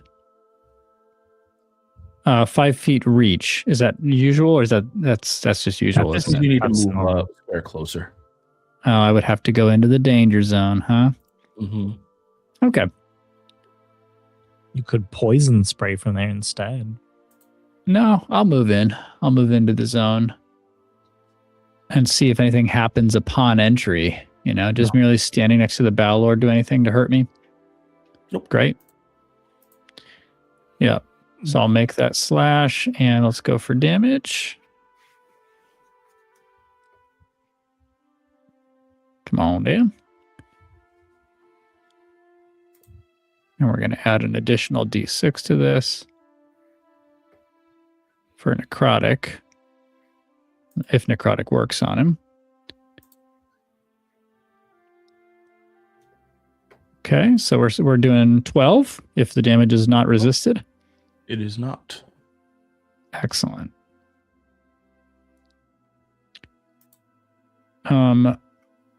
I can't do Grasping Vine in addition to Moonbeam anyway because it looks like it requires concentration. So Mm-hmm. Now, if I step back 5 feet, that would trigger opportunity attack, correct? It would. Yes. All right. I'm just going to stay up close and hot. Pass. All right. It is now Zaroth's turn, and he rushes around the other side of you, Lyrian, into combat. All right. Let's hit him with some spores real quick. Just for starting his turn next to my... Zaroth. My bad. I was picturing the Balor. Also killing Zaroth. Yeah, let's start taking them out now. Yeah. Can I just start counting him as an enemy? I also realized he didn't attack on the last turn, even though he raged. So he has to rage again. Isn't it till the end of your next turn? Oh, is it? I'm pretty sure it's to the end of your next turn. You get a little bit of a window for rage beyond the turn itself. Until at least if it's the new one, it's rage lasts until the end of your next turn, ending early if you don't have your armor, have the incapacitated condition. Gotcha. So as long as he attacks now, he's fine. Cool. All right, he's going to attack. He just starts screaming, and he's attacking with his. That's a hit. That's a hit. That's a hit. That's a hit. He's using one of his legendary actions to attack extra times. So let's do some math here.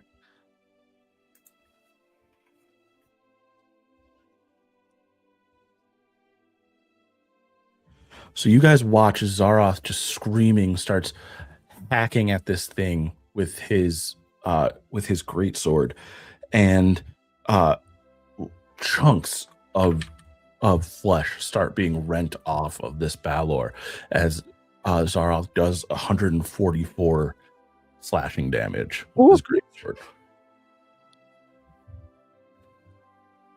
And then he'll use his last legendary action to point at you, Cass, and say, "Attack it again!" And Cass will do that. Oops. That is 31 to hit. It'll hit.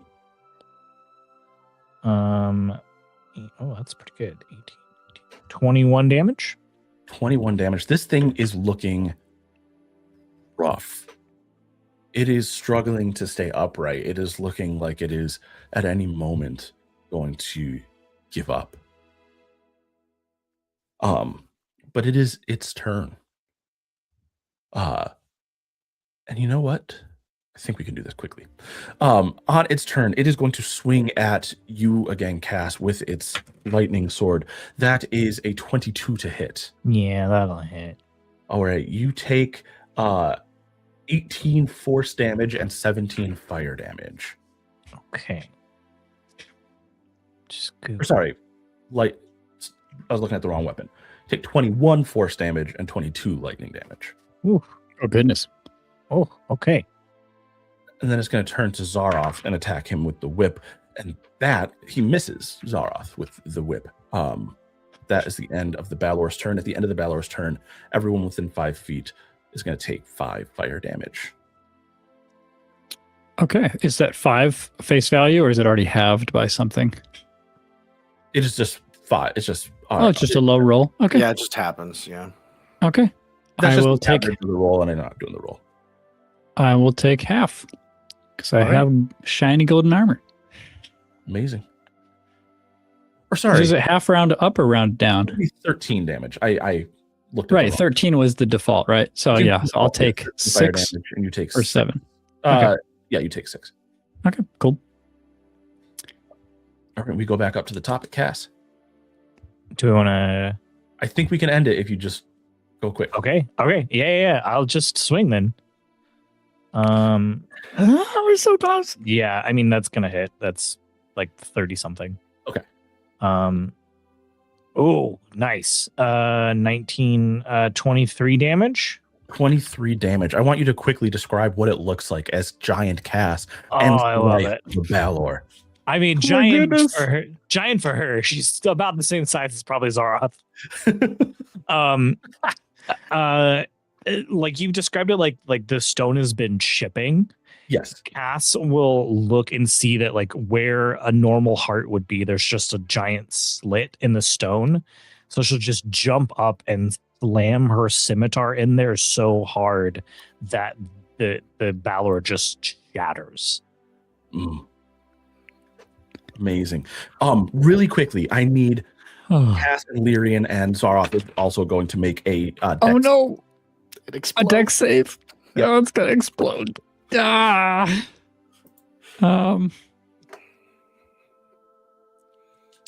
This is not gonna be high enough. I could have 12. Yeah, mine's a 12 too. Okay. And Zaroth is going to just burn a legendary resistance to pass. Zaroth is taking 31 damage because he resists. Cass and Lyrian, you each take 62 total damage. Oh, What type of damage? 31 force, 31 fire. Okay. Then you all watch as this thing explodes. It the force just rockets Cass back into a building, and she hits it, and then is unconscious. We will have to find out how that is resolved in our next episode. Ooh. We will be back at the 45 mark, and if you're listening, we'll be back next week for the extraordinary conclusion of what just happened just there. Just now. I would say welcome to hell, but this might be worse. Welcome to It's literally different. wow. Bye, everybody. Bye. Bye. See it.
Oh, hello, friends. It's been a while.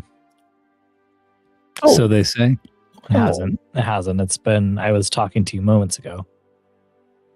Mere moments. Mere moments. For mere mortals. For mere moments. I am. Yeah. I don't know what I was gonna say. Oh, I was gonna say we talked about Christmas, but we also missed New Year's. Do you guys do New Year's resolutions? Do you have New Year's resolutions? Are you anti New Year's resolutions? I think I don't do resolutions per se. Okay. But I do set like goals for myself at the beginning of the year. Sure. I don't necessarily call them resolutions, but it's the same thing. It's sure. Yeah. But yeah. Yeah. I think we're reflecting a positive cultural shift. Like a lot of folks over time have reconfigured things in terms of like, not I resolve to do this year differently in a way that kind of feels a little bit all or nothing. And then inevitably defeating after like however long it takes for it to go badly. Yeah. Most don't last 2 months. Yeah. But yeah, regular check-ins, the new year being one of them, I think it's great. Sure. I always was a resolutions hater. Okay. Because it's like time is a flat circle. Yeah. The idea that it's cyclical is an illusion, right? So to be like this is the good cutoff for like when I should do something new was always kind of stupid to me. However, I will say this year I was like, I do want to change some things about how my life is or what I'm doing with my life. So those are resolutions, like Johnny was saying. Basically, is a New Year's resolutions. My New Year's resolution was just work out more, be healthier in general. Yeah. Which really just amounts to cooking more, which I like to do. So that's fine. Not difficult things. Yeah, that's awesome. But yeah, I got a gym membership. I have been so far. Nice. We're only like a few weeks in. Let's not be too. If it lasts 3 months, then we get to say that we did a good job. Hey, you know what? Here's the thing. And I was thinking about this earlier because I got a gym membership this year as well. Yeah. There's a statistic. It's out there. By most people who get new gym memberships at the beginning of a new year as part of a New Year resolution or goal or whatever you want to call it, quit by January 13th. So if you pass January 13th and you're still going, you're doing better than most people. That's crazy. I am also doing better than most people. I am also a firm believer is like to like Steve's point that like I think a lot of people think of resolutions as like I do it or I don't. I succeed or I fail. And I have always been somebody that's like that never feels good in anything. Like human progress is not that. It is small incremental steps.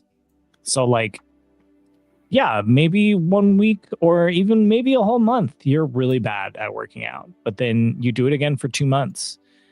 And then you take a couple week break. Like that's fine. Like being healthy is not an all in or all out thing. It is small steps.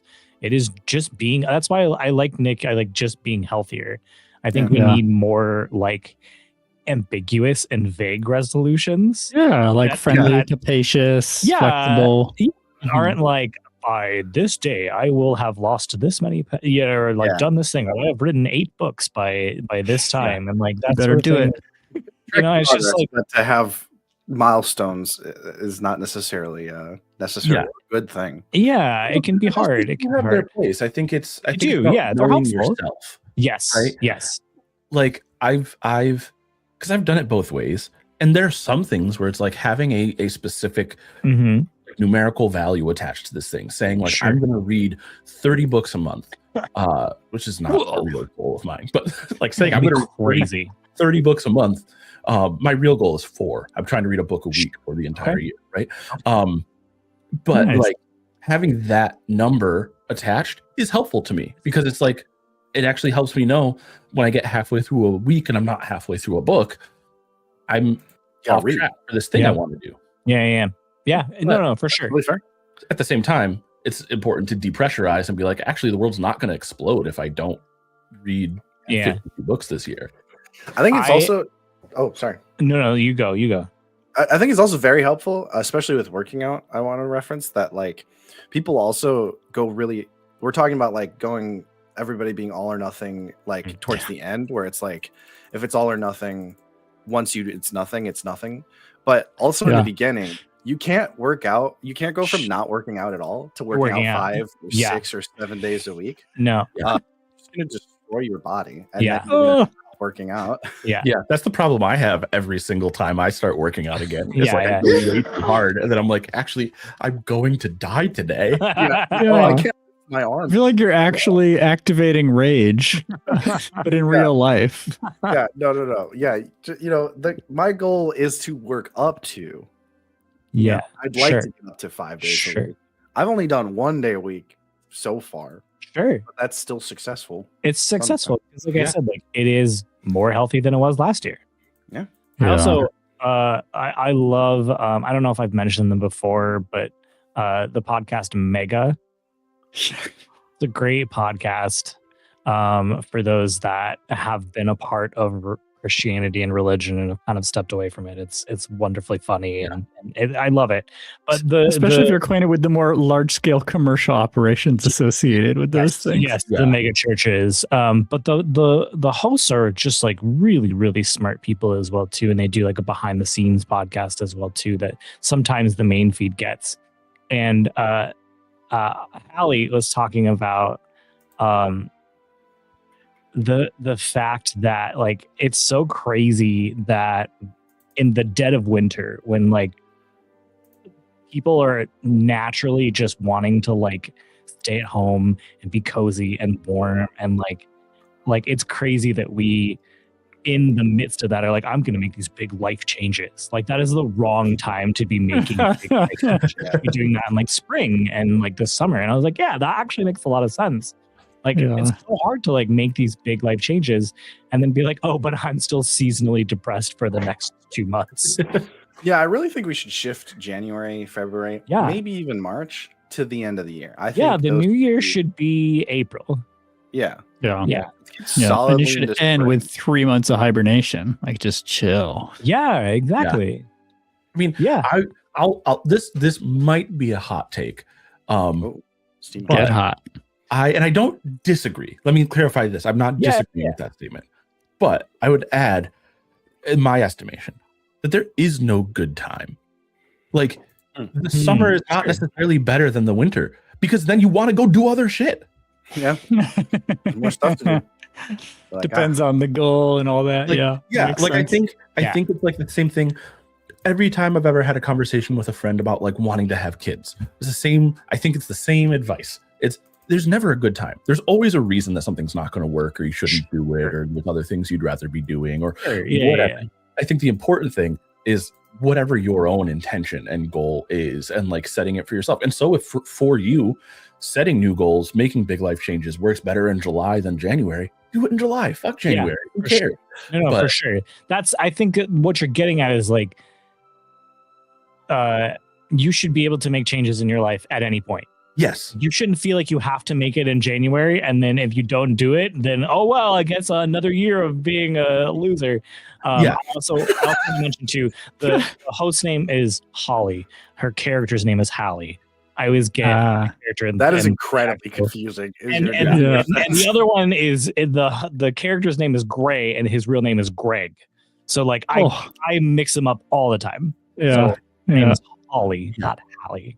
That reminds me of, this is off topic, but I just have to say it really quick. A little gripe I have with TV and movies occasionally is when you have a bunch of characters, like a substantial number of characters who share a real name with their character. Yes. And then The Office was like that. Yes, The Office was like that. The thing that happens to me is because I know that like 50 to 60% of these actors share a first name with their character, my brain is like, oh, everyone will share a first name with that character. And so then I'm like, then I start talking about like, oh, and so in the show did this. And they're like, wait, are you talking about the actor or the character? Because that's not the person's name. And it's like, you're right. Everyone else in the scene, their real first name is the name of the character in that scene. And so, anyways. Well, I have just one last thing to chip in, if I may, before we transition, in case this encourages somebody, which is that, like, I find it helpful to embrace, as I set a goal, two things. And one is a related process goal. For example, if my goal is to, gain X pounds of muscle or whatever, my process goal is, and along the way, to not feel out of balance, not feel like I'm suddenly choosing, working out over, and then insert other important things like sleep, time with my family, these types of things. Because that sort of builds into the goal a framing of like, I'm doing this up until the point where I realize that it is going to compete with other more important things, and that's okay. And in that moment, it's actually wiser not to execute on the goal. It's more wise to embrace the other things that I've already noted as a priority. Yeah. And then, so it might be like a process goal is just like, and to feel relaxed along the way. And so you notice when you're not feeling relaxed about your goal, you're distressed, and then you can opt to rest instead or whatever. But then the second piece is embrace at the outset that there will be some day, week, month, whatever, where you do not do the thing that you are hoping to do. Yeah. Just build that in to the expectation, and realize that what is far more important than always doing it and doing it when you said you would or not is what happens after you don't do it. That's like the most important muscle I'm trying to build my entire life across all goals and areas is the ability to resume trying after shit hits the fan. Yeah. To get back on the horse muscle, it's really the only muscle that matters across all of life. So that's what I care about. It's like, man, I can't wait until I fail at this goal so that I can start again at this goal. Yeah, because that's like the true muscle about being consistent with any goal is like what do I do when I inevitably fail when I'm not consistent. Because there is, I think, going back to the all or nothing thing for me, real temptation when I this year I want to not have more than 2,300 calories a day, and I had 2,700 calories yesterday, so fuck it, I'm just gonna have however much I want to eat every day from now on because I can't stick to my calorie just goal. Double it next time. The other 330 some days of the year. Yeah. Like I ate too many calories one day. Well. Try again in 2027. Yeah. And it's also so funny with calories too, with counting, because it's like the 300 the one day, it's not going to matter. Right. Yeah, for sure. Yeah. If you stay at least mildly consistent with it. Yeah, and as long as you're not like egregiously outside of the range, you could also just be like, I'll just eat that many less tomorrow, and it's going to be fine, and it'll all work out. Anyways, we should probably play a little D&D, right? Let's do it. Okay. I mean, so the last time you guys went to the Abyss, you made a crazy choice. Yeah. you went for it. You plane shifted into you plane shifted into the Abyss, trying to find the Queen of Celebi, trying to track her down. You have with you Zaroth Bloodblade. He came at the behest of Jared to help you find the Queen. And good thing, too, because I think that he was pretty instrumental in taking out the Balor that you guys ended up having to fight. And this thing was, to give you a little insight, had 287 HP at the start of the fight. Whoa.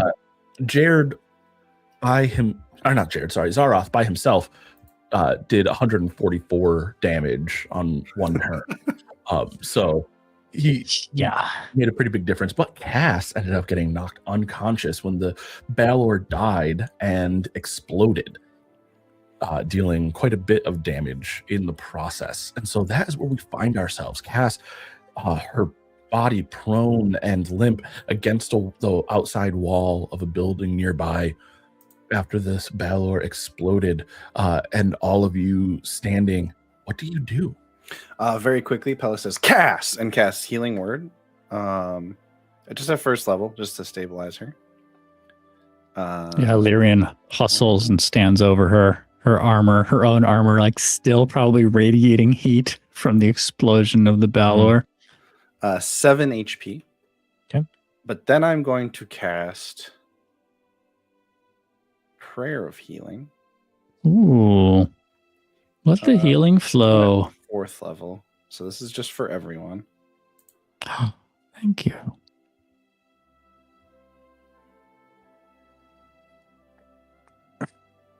How badly are you hurt, Palace? 40. I'm fine, but this is for everyone else. For what it's worth, I'm fine as well. Oh. I think it's just me and Zara. I think it actually might even just be me. I was wounded, but he was at he's down to 182, so he'll be okay. Jesus Christ. Okay, in that case, I'm gonna. My wounds are insubstantial. Let us say 4th level cure wounds, because that makes way more sense if it's mostly just cast. Yeah.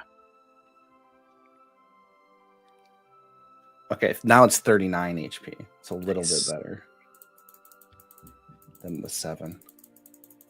Oh, good. I'm glad you're focusing your efforts. Calling your name, and then puts a hand on you after you slowly come to consciousness, and should feel right as rain. Well, maybe not right as rain, but you feel a bit better. It's the Illyrian. That was amazing. What's that? What you did. You did it. You stood up there with us. You fought. You did as well.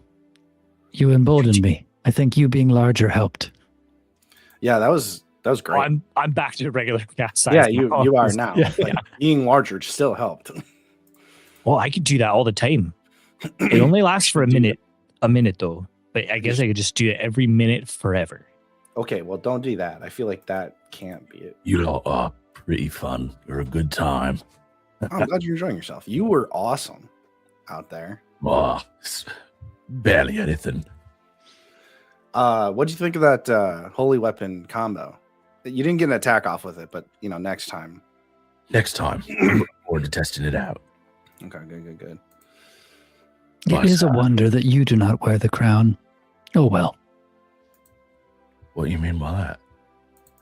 Not precisely what I meant before at the party, the wedding. You're speaking words of treason. It's one of Tyrion is Lockhold's lieutenants. If it's any consolation, I speak treasonously against all higher powers. She doesn't really respect any of them. She just kind of does that. No, it's all right. I was joking around, and she... You're a funny one. Often unintentionally.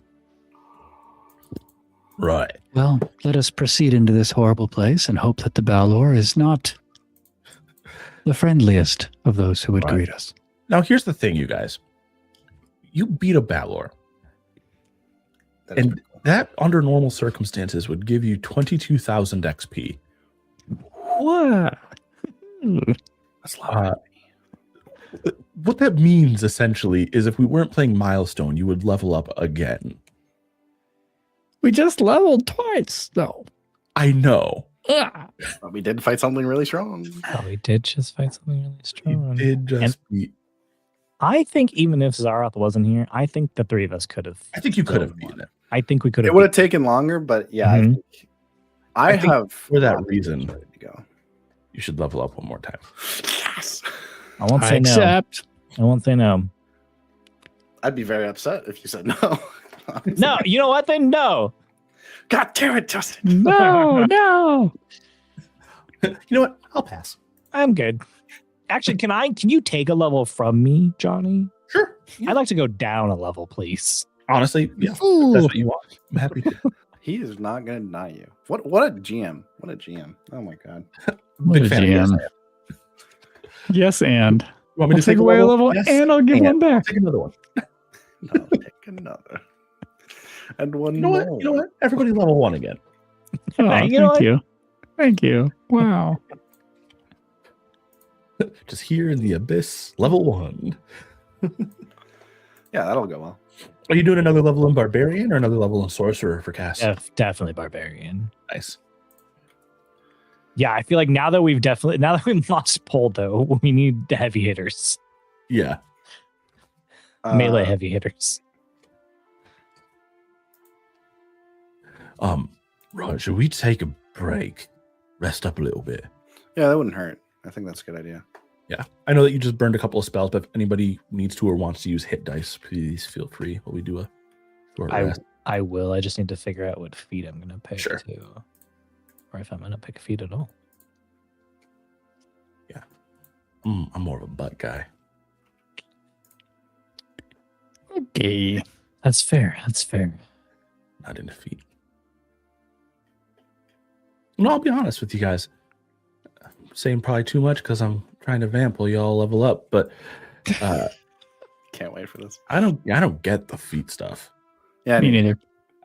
Feet are disgusting to me. Yeah, I'm with you. I'm not grossed out by feet in general. I just like It's just a their just a feet. person and part of a person, you know? Yeah.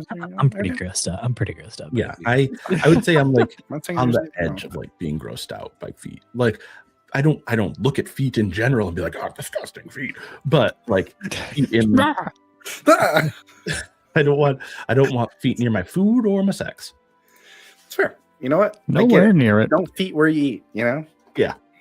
Exactly. That means that go for both places.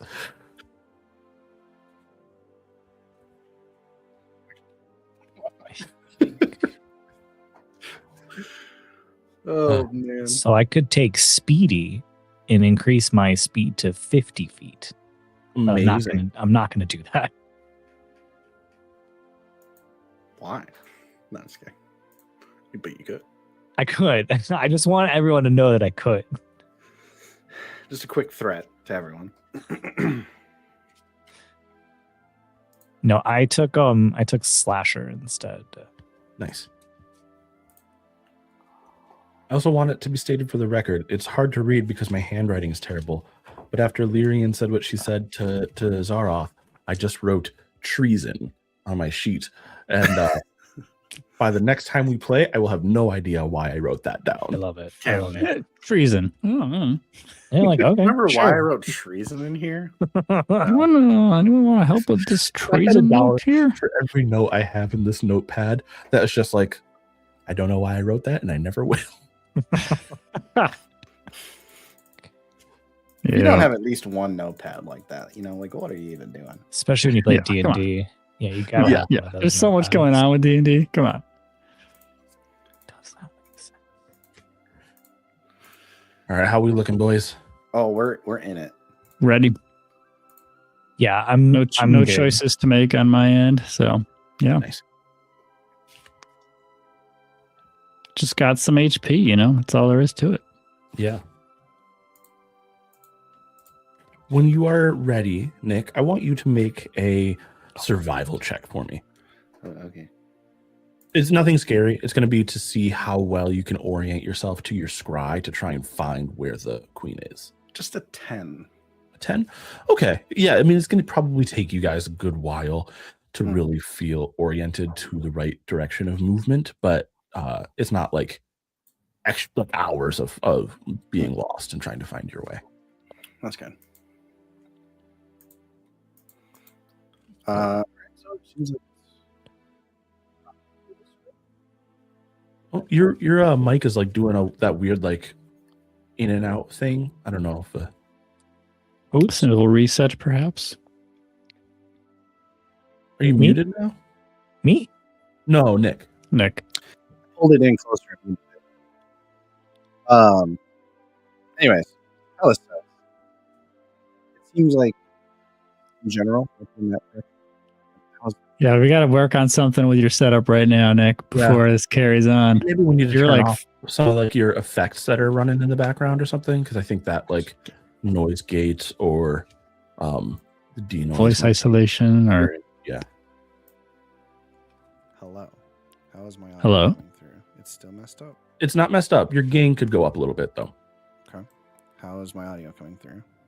Am I better. sounding Higher, higher, higher. higher? Yep. How is my audio coming through? Am I sounding Better, higher, higher. higher? Yep. How Yep. is my audio coming through? Is it better? More gain, more gain. More- okay. Now I've.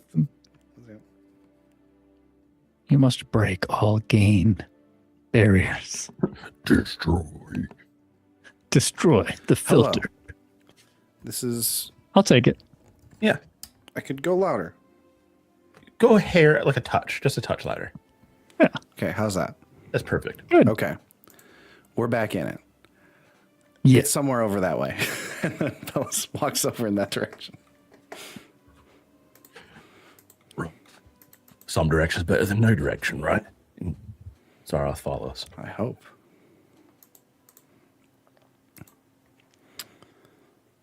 Oh, should we be stealthy? I felt like I should suggest that. You know, we could have Zareth will have disadvantage on that, but it's probably a good idea. Lyrian, do you still As know? do I. Maybe it's not worth it then. I could remove my scale armor. Well, no, I was thinking you could, if you still had your was it pass without a trait? Didn't you know that one? Pass without a trait? Yes, I do. It's also a group check, so even if Lyrian and Zareth fail, if Cass and Pellis succeed, the group is stealthy. And a plus 10 bonus to the stealth check is pretty good, so I'd say it's worth it if we want to use pass without trace. Yeah. Let's do it. Very well. Perhaps we can avoid further heat this way. That would be ideal, because that was really, I wasn't even close to you guys, and that was hot. Cow. Yeah. Just rolled double nat 20s with disadvantage. No. Love it. Amazing. Stealth. I love it. I rolled an 8. I thought something was trying to perceive us. I was like, oh, we're No. we're cooked. This is it. You liked one, Balor, so here's 2. No, Anyways, sorry. You guys are levels 11 and 12 now. You're good for 2 pounds. Great. With the plus 10, that is 22 for me. All right. I rolled an Great. 18. Okay. So 28 total? No, an 18. Oh, okay. So I'm adding the plus 10. I rolled an 8. Okay. And I'm adding the plus 10. It's rough. I know. Valerian? Okay. So the lower of my 2 would still be 21. Cool. That is a 33 for Zareth. Good God. So insane considering he's wearing full plate. You sneaky full plate guy, you. So you guys start making your way to the where the queen is being held. It doesn't seem like anybody has perceived you at all, so far at least. Just how I like it. Who is Pellis leading the way? Yeah. All right, go ahead and make another survival check. Okie dokie. 14. That's a little bit better. 14. Okay. Well, while Pellis is kind of sussing out the path, I want everyone else to make perception checks. Very well. That is a 22. Okay. 15. 15. Okay, you guys, as Pellis is kind of eyeing the path and really focused in on that, you guys notice there is no immediate threat, but you are starting to notice as your eyes adjust to the strange lighting here and all of the kind of the things going on, the chaos is starting to sort of fall into place for you in some ways. You do notice now that there are creatures in the distance flying, circling the city, and you can see glimpses of shadows moving among the buildings and on rooftops and different things. And so it becomes very clear in this kind of crystallizing moment that you are absolutely not alone in the city. There are definitely there's definitely plenty of activity, but none of it seems to be focused on you, despite the explosion of the battle that you just had. So what was your survival roll, Nick? 14. 14. So you guys make your way. Let me actually just see here. I'm essentially doing like a little bit of a clock thing here for you guys. So with that, you make your way closer. You are now in a position where you can see a tower that is down a lane. This lane is strewn about with like fallen buildings, the detritus of the city. But you can see what seems to click for you, Pellis, as the tower the princess or the queen rather is likely in. And you feel like now you suddenly have a very clear heading. You've gotten yourselves positioned. But along the way, there are plenty of creatures. You see demons of various sizes, creatures, grotesqueries of all kinds, lining this roadway. Some fighting with one another, some seeming to be picking through the refuse of the city, some doing things you couldn't explain on your best, most eloquent day. But it is by far, or by no means, an empty path. You need to find a way around to get to this top.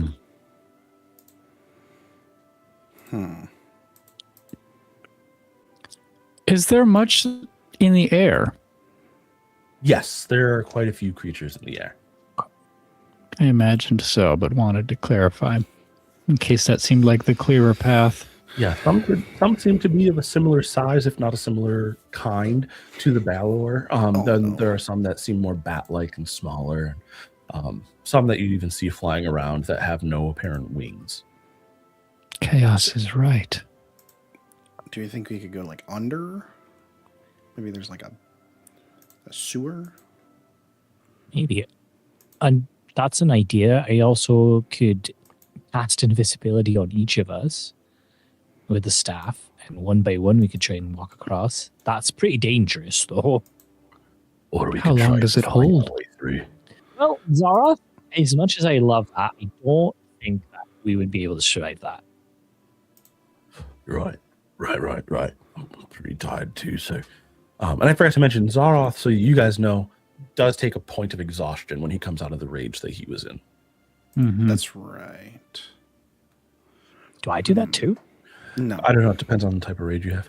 Yeah. Do you have reckless rage? Oh, I do not know. Yeah. No. That's just him. It's powerful, but also exhaustion sucks. So, to pass without trace conceals us and enables us for at least, I can manage it for an hour or so. If we And wish should be to. invisible on top of that. I mean, I can only make one of us invisible at a time, though. I can't Right. do all of us. That doesn't require concentration, though, right? I have to focus on the spell, yeah. Oh.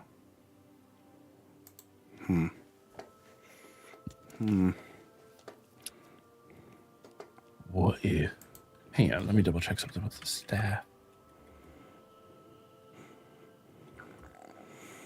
Can't you upcast it for more targets? Let's find out. Oh, yes, but I only have access to second level spells at the level of sorcerer I'm at. So I would only be able to do one person at a time.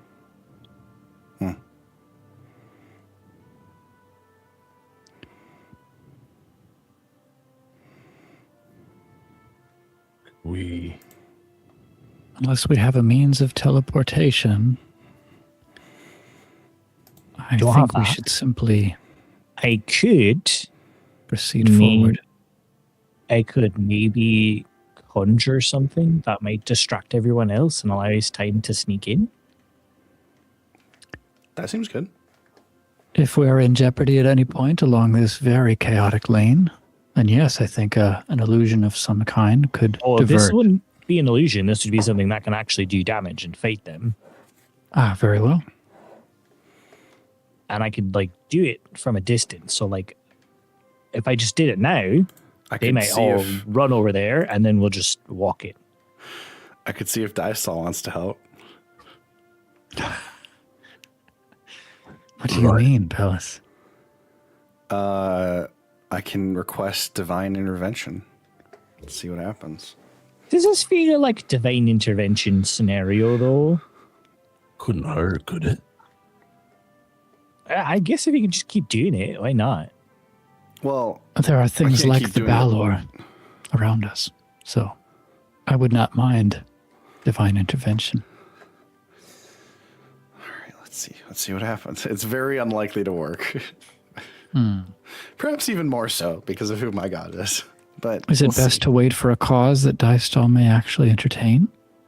Or is there no such cause? I have no idea. What a useless god. Okay, well, let's slow down on that. Very useful. I have all of my powers from him, so everything I do, it's a gift from him. Throwing that out there. Hmm. And then Lyrian just gives a slight nod to Zaroth as if to say, see what I mean about the lack of reference. Okay, Dystall. Could you lead these forces or combat them in some way that gets them out of our...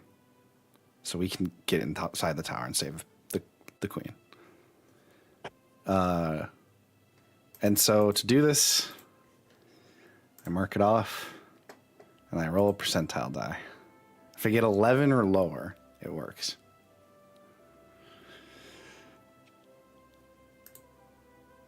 Okay, something broke. Sounds like a typical prayer. Okay, there we go. Damn it! I rolled a 28. 28. That's close though. Nothing happens. After a moment, Zaroth goes, right, what do you say? That was his, I basically got the hold, maybe later kind of message back. Sure. God never answer prayers. Yes. On occasion, that is my impression. All right, you say so. This is like an over the table question. The spell Pass Wall. The way I'm reading it sounds like I'm just creating an opening in a wall or stone or something. I can't connect 2 points to create a passage, correct? As long as it's one wall. But so what I'm wondering is the intent? Yeah, the it looks point like it's behind the wall. Okay, I'm creating a hole. The other point is the point behind the wall. Okay. Yeah, something like a portal would be different. Yeah, okay. I mean, that's still not the worst spell. We could go under with that. Potentially, yeah. Under to what? I don't know, We're based hoping on- tunnels are beneath us. No. All right, so I'm still getting used to this stuff. There's a lot of things that it can do. Yeah, there's But one crazy of the amounts. things that I can make it do is create sort of like a 20-foot tunnel. So I could go 20 feet down, and then we'll stop, and then we'll just go across under them, and then we'll go up. That seems really viable and correct. How far does it look from here to there? It's like a mile from here to there. Oh, that's a lot. Okay, that's, yeah. Okay, so we have to get a little bit closer. All right. Or a bit closer. A bit closer.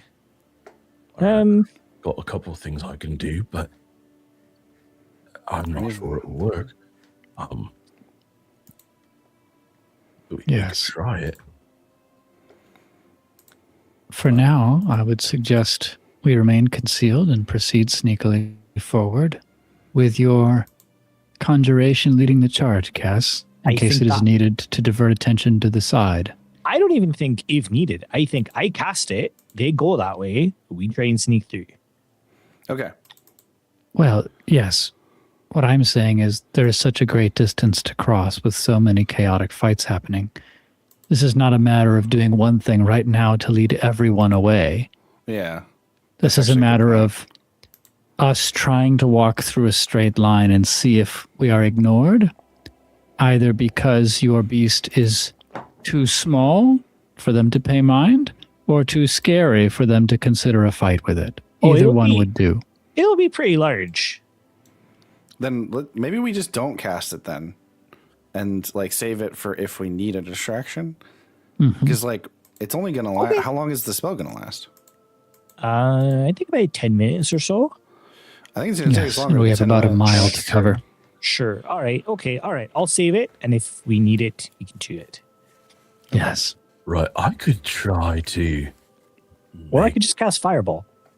I could try and make one of these fuckers start a fight, but not with us, with everyone else. Isn't that already happening? Aren't they all There are pockets of fighting, but not like. Oh. But like open combat. All right. I mean, yeah, let's go for it. Can't hurt, right? Indeed. All right. Give me just a minute here. Further escalation would give us some cover. Hopefully. Okay. So let me just double check how many people. Oh, it's just everyone within a certain range. Okay. You see Zaroth kind of like stand up straight and like crack a bunch of joints. He's like, all right, be right back. And he walks up to a group that I don't know how well acquainted you guys are with demons or the abyss in general. So I don't know. Intimately, Johnny. Intimately. Okay. So he walks up to a group that has a couple of like howlers and parapes and things like that fighting with each other. These large creatures, these large demons. And he walks up to the group and you watch as he kind of just like clears his throat. And from where you are, you can't quite hear what he's saying, but they all stop what they're doing and are just kind of staring at him flabbergasted as he says something. And then In abyssal. Blip, blip. lost the dice. You smash that one's face in. All right, every single one of them failed their saving throw. He's the greatest wizard we've ever met. So you see this group of about 15 or so large fiends start rushing down the lane, attacking everything they see. When he walks away and we see this, Cassie be like, wait, Lyrian, so we're supposed to kill him at some point? I don't know if we're going to be able to do that. If necessary. First, let us see if we can simply save the queen. But Okay. ultimately, I'm not sure I trust Jared, and I'm not sure that our wish has worked in turning him for the better. All right, we'll talk about it later. Yeah, I the got jury's an out on idea. that one. Cool. Actually, it might not be pretty. With his success here, I'm gonna give you guys 2 more spots on the clock to get to the queen. By the way, I just wanted to put this on the screen. This is a howler. It's a horrible looking thing. It's the That's first time I've ever seen it. And Johnny terrifying. mentioned it, so I just wanted to put it up for everybody. Ew, It's I like if you hate took a that. hellhound and a howler monkey and then Yes. just combined them in the worst imaginable way. That's Ooh. gross, but it's got Yeah. spikes too. Oh, and no Why is fur. Why is that spikes? Yeah, and then Ew. parapes or parapes or however you pronounce it as well. Ugh. But which are just like giant evil gorillas, basically. Like gorillas weren't already. Yeah, I was about to say that just sounds like gorillas. But yeah, they start fighting. You watch as they are like eviscerating smaller creatures and swarming larger ones and just rushing forward. And Zaroth comes back to you guys and goes, "All right, think it worked. They should be doing that for the next 24 hours or so." Oh, they're just gonna fight each other for 24 hours. I mean, yeah. I mean, should I have done something else? No, it's just a long time to fight, I guess. I'm just kind of It's surprised. extremely effective. 24 hours or until they're dead. All right. Well, good job, I Thank you, guess. Zaroth. Welcome to the team, I suppose. Yeah. All right, I need a group survival check from everyone to try and navigate past. So here's what I want actually: another stealth check from everybody, and then another survival check. The stealth check to go unnoticed as these fights by the survival check to pick your way through find the clearest path. Here's path. I understand. Okay. Okay, roll stealth with advantage still, everybody. Has this all been with advantage plus the plus 10? Wait, what is the advantage from? What's the advantage from you? Oh, I'm sorry. With plus 10. Sorry. Okay. I was like, whoa. Okay. 21 for stealth I got a and 20. 16 for survival. I got a 22 stealth, Okay. and 23 stealth. before I roll survival, I'm going to use Tides of Chaos on myself to give myself advantage on this check. Okay. For the survival. Yes. Because that is a 15. It's an 18 for Zaroth. Sorry, 17. Nice. 14 survival for me.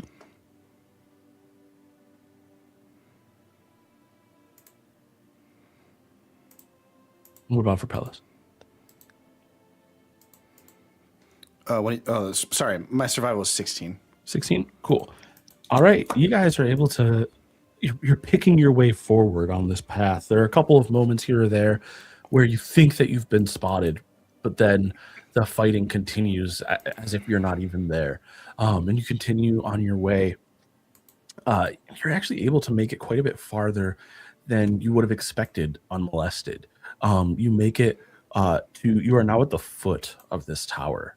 A mile walking without anybody stopping you, even though you're taking it slow. It does take a little bit of time, it probably takes you 30-ish minutes to make up that ground, but in relatively short order, you are at the base of the tower that you believe the queen is inside. Okay. Oof. Now can we get in with the magic door thing? Oh, yeah, for sure. No, I was going to say, seems like that might. Is there a door? There is a door, but Through the door. no, in front of the door, you see a large, I guess you don't need to say large because it's already big, but a gristro is laying across the doorway. Yeah, Whoa, give me spelling on that. Goristro. I mean, all right, so we could do maybe the pass wall thing, but I could also probably open this front door if we wanted to go there. I could just do knock. I think the spell can do knock. Yeah, but there's a monster in front of it. Oh, I didn't hear that. Oh, yeah, a gristro is laying. For some reason in my head, I thought that was a fancy lock. Oh no, it's like a big evil minotaur. That's awesome. It's just a door decorated with a gristro. Yeah, As one would. Well, if there's a gristro, I can still unlock a gristro, Johnny. That's really funny. All right, sorry. I'm still looking at everyone that's just open the wall. All right. And I'll cast pass wall. And Cool. we'll just pass through Yeah, the wall. you make your It's way amazing. into a tower that you're in this foyer area that is dark. There is no light. That maybe some light would have come in through the front door, because there are windows set in it, but the gristro is blocking the light from coming in. Who has dark vision? think I I have. Yeah, dark vision 60 feet. The elves probably do, yeah. The half elves. I have dark vision 60 feet. Yeah. Not I. And then let me double check if Can I? Would you like me to describe it for you? No, that's fine. I'm Sure. sure I it's set not, you a box. I'm sure it's not particularly interesting. yeah. Zaroth also has dark vision, and he's looking around. It's not particularly interesting, but there are a lot of bodies in here. Pellis, do you want to let the queen know that we're here? Maybe we can try and find her. Yeah, sure. Okay. What level is sending again? On that note, Johnny, while Nick's cooking, anything distinctive about the bodies? Or is it sort of like an unnoteworthy mass from all the other conflicts we would see throughout this realm? Yeah, it's unnoteworthy. Yeah. There are various levels of decomposition as well that might even make it difficult for you to identify what most of these bodies even were before. Yeah. Yep. Yeah, I'll cast sending and say, my queen, we have arrived at the tower, trying to make our way up to you. any details you'd like to share about the tower? That's 25. Yeah.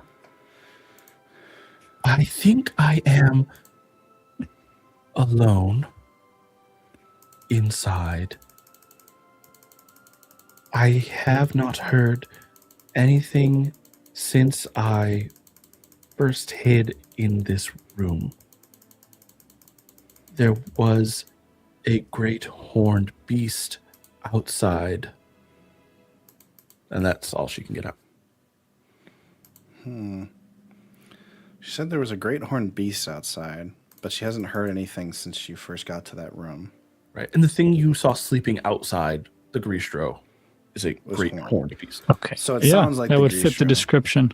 Yeah. Right? So it seems like maybe we're free to look around. Yeah, and then just try to find a way up. None of these bodies look particularly unlooted. You can make an investigation check if you would like to loot anybody. I would like, okay, maybe not focusing on the loot. That's a Nick thing, not a Pella's. But just kind of looking around, maybe trying to identify if there's like a ritual or just like, if it's just the Garistro like fucking going ham on these things. Like what is these going things on? don't seem to have any set, like they don't seem to have all been killed at one time. They seem to like they are in various states of decomp. And as you look around, you also don't get a sense of any rhyme or reason to the type of creatures that you're seeing. You're seeing skulls of various types inside. You're seeing skeletons that even seem like mismatched bones, and upon closer inspection, you realize that there are two beings here who died probably in some melee with one another, and so their corpses just were on top of each other when they died, and so now their bones are jumbled together and things like that. But it doesn't seem like there was any like one thing that happened here, and it doesn't even necessarily seem like one. It's not like you don't get the sense that the same thing killed all of these people. They've all happened to die in this building for various reasons at various times. Okay. I find that incredibly disconcerting. Yeah, that's... Well, it is much like the rest of the realm in that it is a constant battlefield. But the only point... And it doesn't make sense either, right? It's just chaos. The only point of exception or a sign of order would be that a Garistro is stationed at one door and perhaps at another. There's nothing to guard in this realm. Nothing is sacred. Except perhaps the queen in this moment, and whoever has commissioned the Garistros to do this work. Wouldn't like to know. I don't want to meet that person. Indeed not. Thing, entity, probably a better word. Right, so there's nothing living in here. We have a job to do, right? Yeah, let's just start trying to find a way up, or heading up. And it's easy enough to find stairs. Stairs, okay. As you start making your way up the stairs, you do see like random and not really logically placed like chests, and just like no external locks, no like locking mechanisms that you're seeing, just random like chests on various steps and on floors as you're going up. Is there ever a moment, Johnny, when Zaroth is kind of looking at something and I could talk to Lyrian? Yeah, he's like looking around, and perfect. At one point you do see him kind of step away, not like away, but he's just he's investigating something else. Lyrian, I had an idea. Yes. What if we left Zaroth here? Abandoned to the plane? Yeah.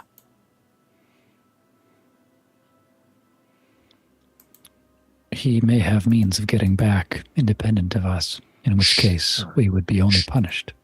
Sure, but we don't know that, right? No, but I would far rather gamble by trying to kill him if something else brings him near to death first. All right, what if I lied? What if I told him that the Stas out of charges and I can't get us back, to see if he has some way to get himself back. I think that would be an excellent play. Okay. When the time is right. Pellis is poking at one of the. He takes like an arrow out and he pokes at one of the chests. Does the arrow stick? Does the arrow stick? What do you mean by that? Like he doesn't try to like stab the arrow into it. He tries to like tap the arrow against the chest and see if it like sticks against the chest. You mean adheres as in glue? Yeah. Like stick? Technically, if it's a mimic, it should stick the to mimic it. test? It's a mimic test. Turns out mimics are just ditto in Pokemon. Well, they are Cass has- adhesive. Yeah. Yeah. Okay, that's awesome. Cass has one other thing to say to Lyrian then. But you can do that. Yeah, let me just double check something here. Okay, while you're looking, Castle will be like, all right, Lyrian, if it comes to it, to do the plane shift, we all have to be holding hands.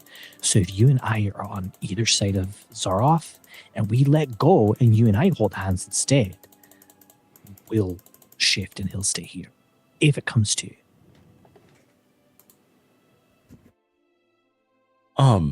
Yeah, Pellis, as you Very well. touch the arrow to the chest, it does adhere.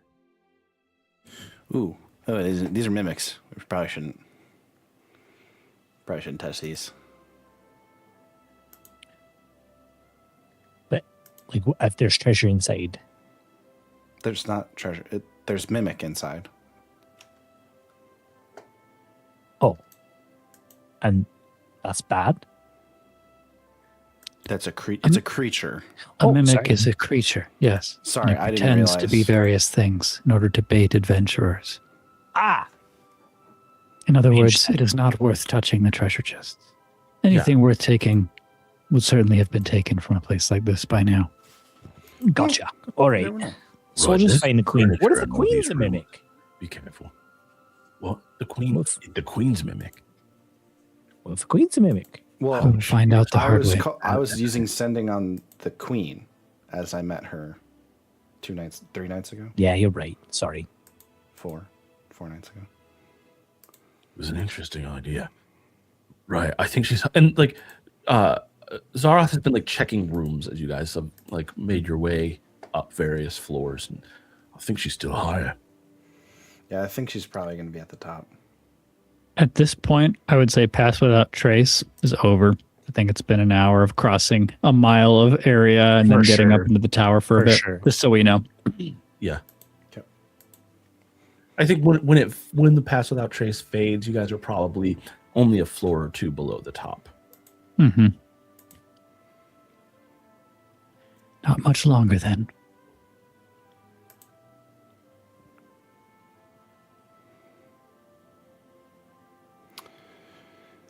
So yeah, we just keep moving up.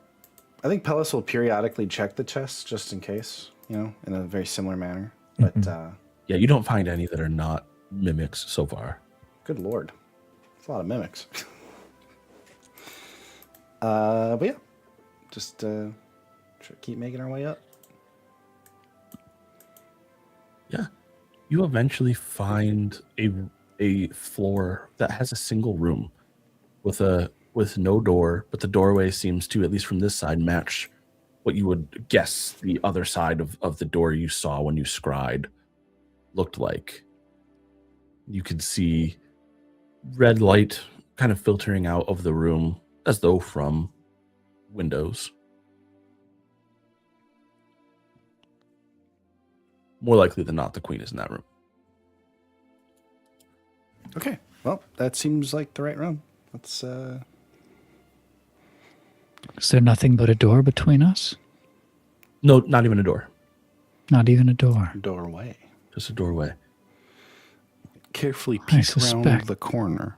I suspect that much more than a Garistro at the door of the tower would be protecting the queen.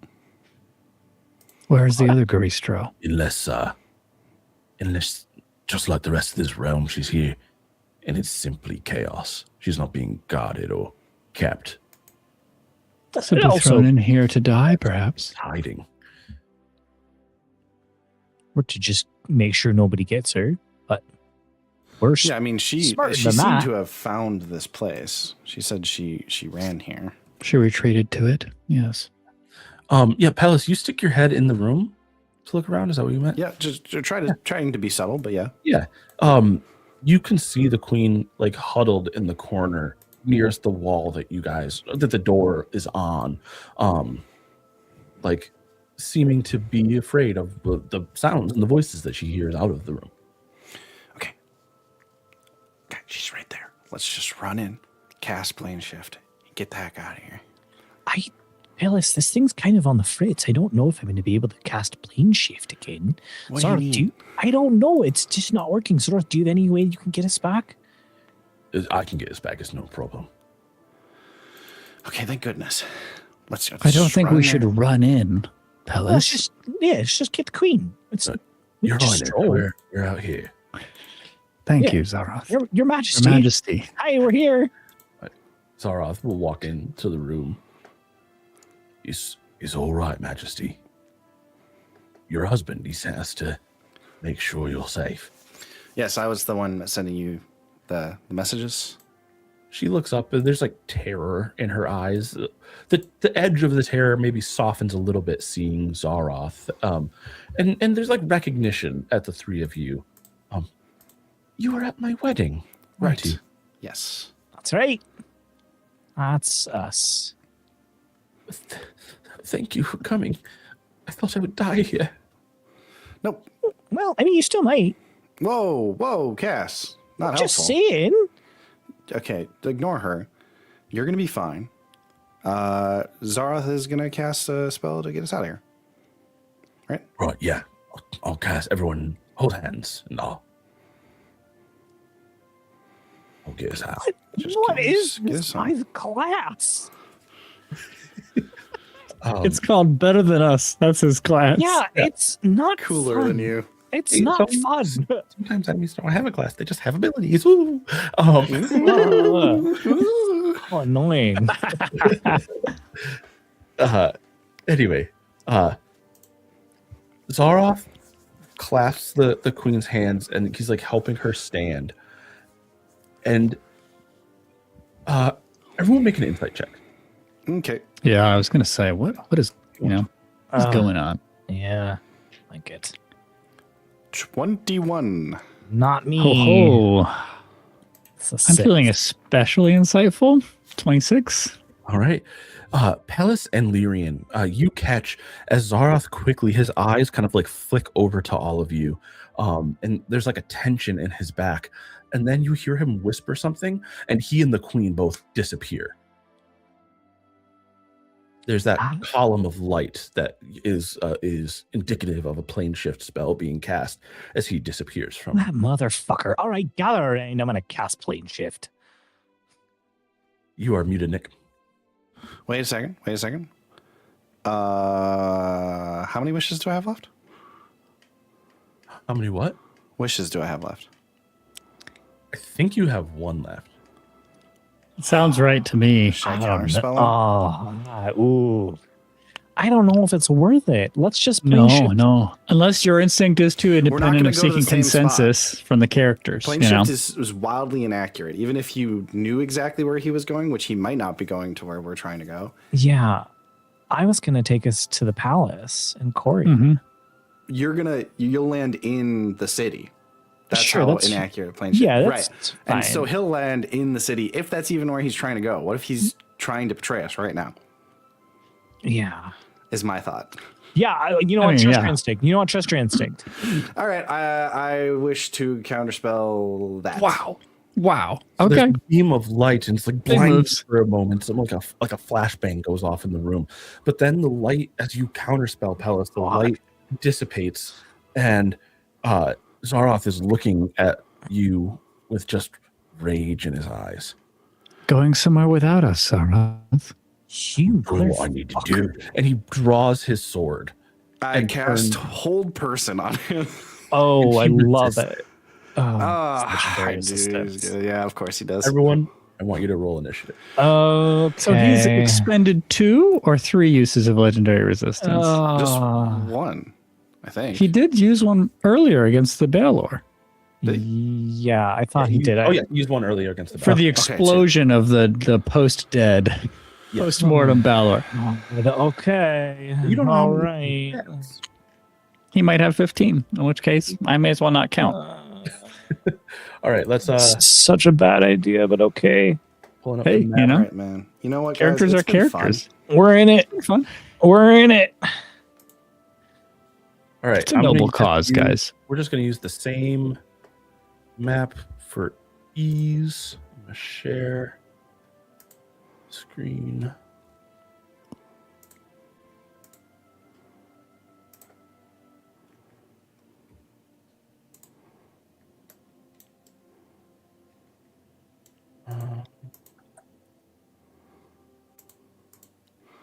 Just grab hands, just us, to cast plane shift. Well, I think he's next to the queen. Well, you have to be holding hands. If you're not holding hands, you don't plane shift. That is so. Did he let go of all of our hands? He never. he He just went over hers. He never touched us. He went over to the queen, helped her up. Grabbed the queen. Okay, perfect. Okay, yeah, okay. So let's say you guys, just pretend this is a smaller room. But Zaroth is like in the corner here with the queen, and you guys can situate yourselves however you feel you are situated. I think it would have been like here. I don't know why Cass's token didn't. It's there. Oh, there we go. On the shared version of the VTT, it hadn't. It was, yeah. Okay, what's everybody's initiative? I got a 16. 15. All right. Not that great. So Cass, you are going first. Where's the queen? She is beside Zaroth. Here, let me just drop a token in here. I'm just gonna drop like a civilian token. I'm gonna go kill the queen. I'm just kidding. No. Regicide. Awesome word. Regicide. That's such a good word. No. Oh. All right. I am going to. Oh, that's high spec me. I'm just trying to fight. I can't. You're good. It's not a queen. It's a monster. I think I'm gonna now cast Conjure Elemental. Conjure a large elemental. Yeah. Yeah. Yeah.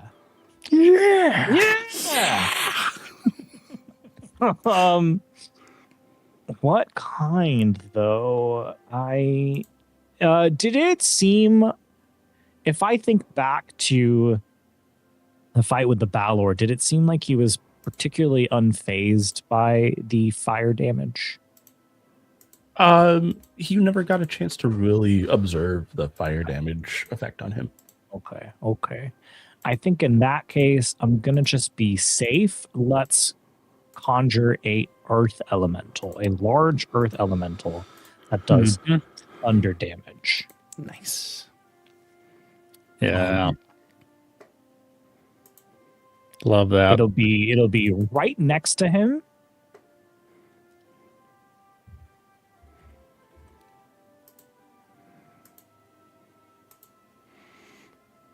Nice. Big guy. Does it have the standard HP and everything? It is an intangible spirit. It's basically like a spirit guardian. So when a creature starts its turn within 5 feet of it, I can force that creature to make a dex save to be restrained. Okay. Yeah. Why did it say 88? I guess then it does damage. Oh yeah, okay. And then yeah, it takes damage if it succeeds or fails. Okay.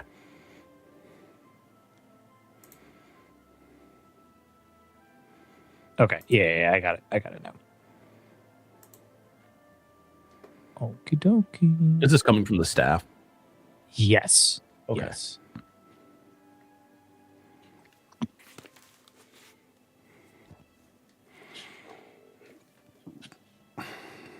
Okay.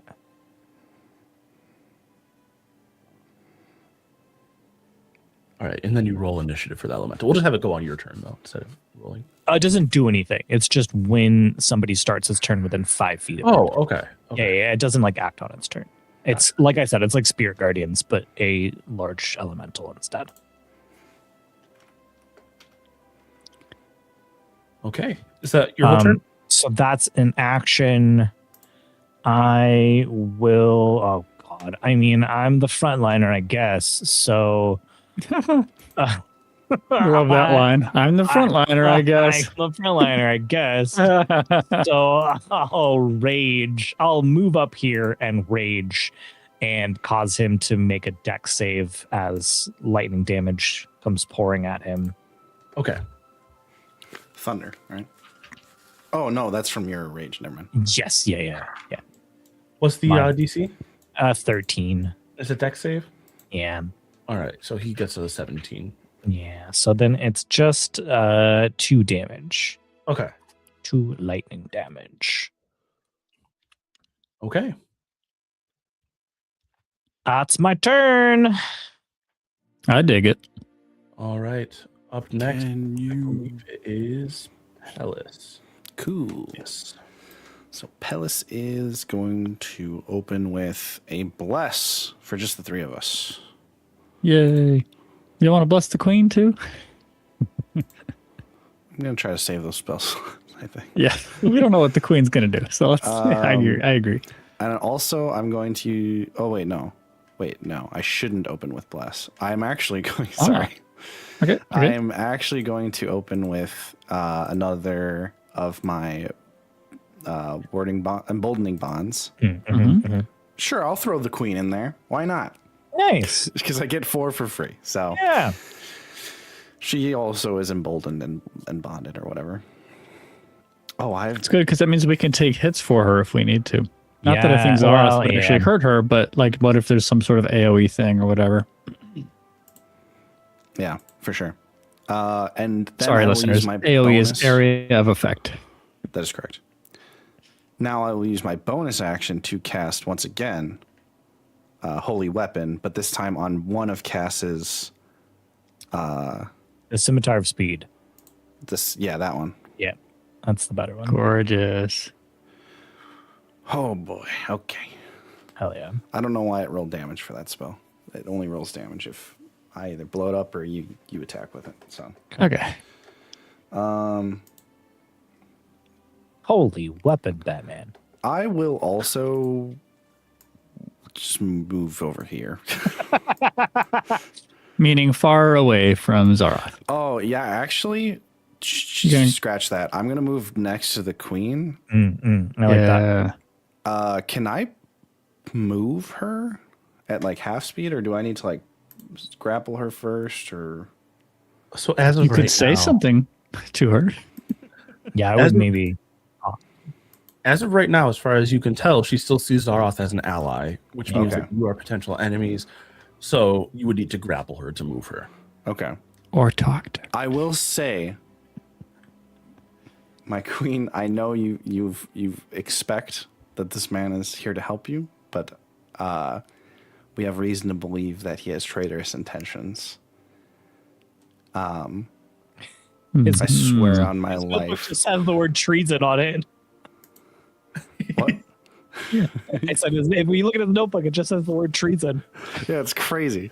His journal, his really Zaroth's bold. personal journal. No, just something along those lines. And like, I swear on my life that we are here to save you. We'll have to wait till the queen's turn to find out if that had an effect. Yeah, I mean, if she doesn't come with me, then fine. You know, whatever. Yeah. At the end of your turn, Zaroth is going to attack Cass. Is it the start of his turn? Nope. It's the end. He just. Okay. Yeah, It's a great. legendary action. Good. Not a Good, layer good. action. Yeah, good. Legendary. Oh, good. Yeah. For he So himself. Good. It's legend. He's a legend.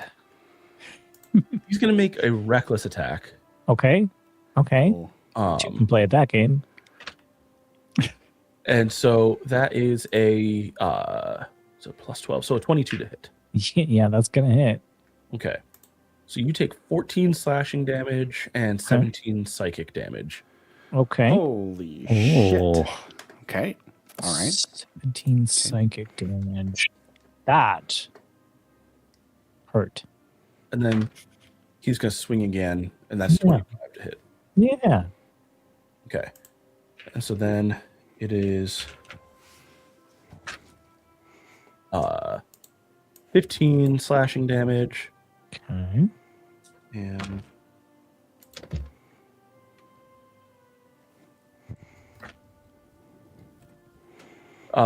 Just- 20 psychic damage. Good. Good. I'm almost down.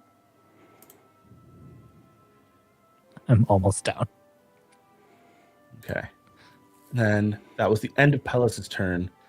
So it is now Zaroth's turn. Okay. At the start of his turn, this earth elemental is maybe gonna do something. Mhm.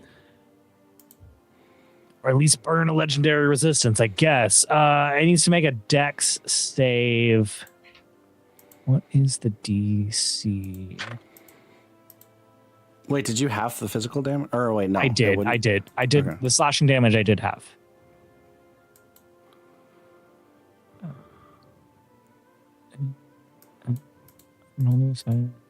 Your spell save DC. Yikes.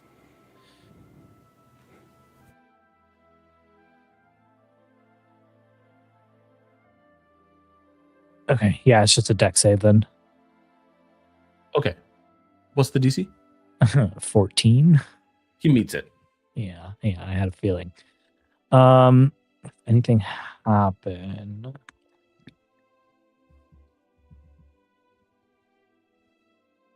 Yeah, and nothing. He's just not restrained by the target. Okay. All right. On his turn, he's going to use his bonus action to rage. Yeah. And then he's going to turn and attack the queen. Oh. Interesting. All right. Interesting. So he hits both times. Yes. And you watch as he reaches back and he hits the queen for so his first hit does 14 slashing damage, 17 psychic damage. The queen is reduced to 0. I will take it instead using the emboldening bond. Okay. So I'll you use my take- reaction to teleport 31. next to the queen and take all of it. So 31 damage to Lyrian. Yeah. He looks at you, Lyrian, and there's like a hatred in his eyes, and he rears back with his sword and strikes down at the queen again. Mm-hmm. This time it is a critical. Can't do anything about the other attack. Oh, And he hits the Pel- queen for 64 but Pellis. total damage. Good. 31. Palace could do it. Palace could use a reaction, right? I think you're muted, Nick. But I'm saying I'm going to eat all of it. all right. Which is- So you're Oh! taking 28 slashing damage and 34 psychic damage. 28 how it slashing ends? damage? Yep. Okay. And 34 psychic damage. I got an idea. I All right, don't I'm know. hurting. I'm hurting, but I'm alive. Oh, we all are. And then that is So I the was supposed to end. take 31 total, correct? Or was that 31 just total. one type of the... Okay. No, okay. 31 total. Yep. And so that's the end of Zaroth's turn. Okay. Okay, first of all, ow. Yeah. Oh, indeed. So now it is Yeah. Lyrian's turn. Okay. I cast heat metal on Zaroth's armor at 6th level. Okay. Oh, yeah.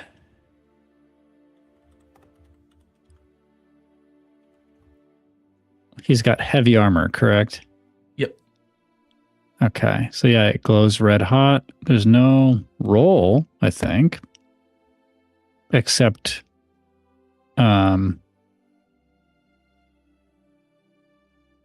oh yeah, if he is holding or wearing it, yes, he has to succeed on a con saving throw or drop the object if it can. If it doesn't drop the object at a disadvantage, it doesn't really specify. The con saving throw doesn't impact damage, so I'm guessing it's really just a question of if I chose an object he's holding, the con saving throw is about dropping it or not. Right. So the damage seems guaranteed, which I feel good about. So yeah, I'll roll 68. It's a low roll, but I'll take it for this round. So that's 23 damage. 23 damage. Okay. It is fire damage if he has resistances, but I don't know how resistance would work if it's based on his armor, because I'm heating the armor. Yeah, but if his body for what it's worth, is resistant, then yeah, if his body's resistant, then great. But it's not, by the way. He doesn't have a fire. Okay. But if his body was resistant. So until this spell ends, so this is a concentration spell, I can take a bonus action each of my later turns to deal this damage again if the object is within 60 feet of me. Okay.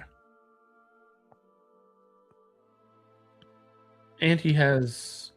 So I need to make the con save to see, because it would also give him, if he doesn't drop the object, which he can't drop his armor, he would have disadvantage on attack rolls and ability checks until the start of the Nice. Okay. Yeah. That's dope. I am going to burn a legendary resistance for that, though. Okay. Oh, hey, that's something. Thank you for that. Careful reading.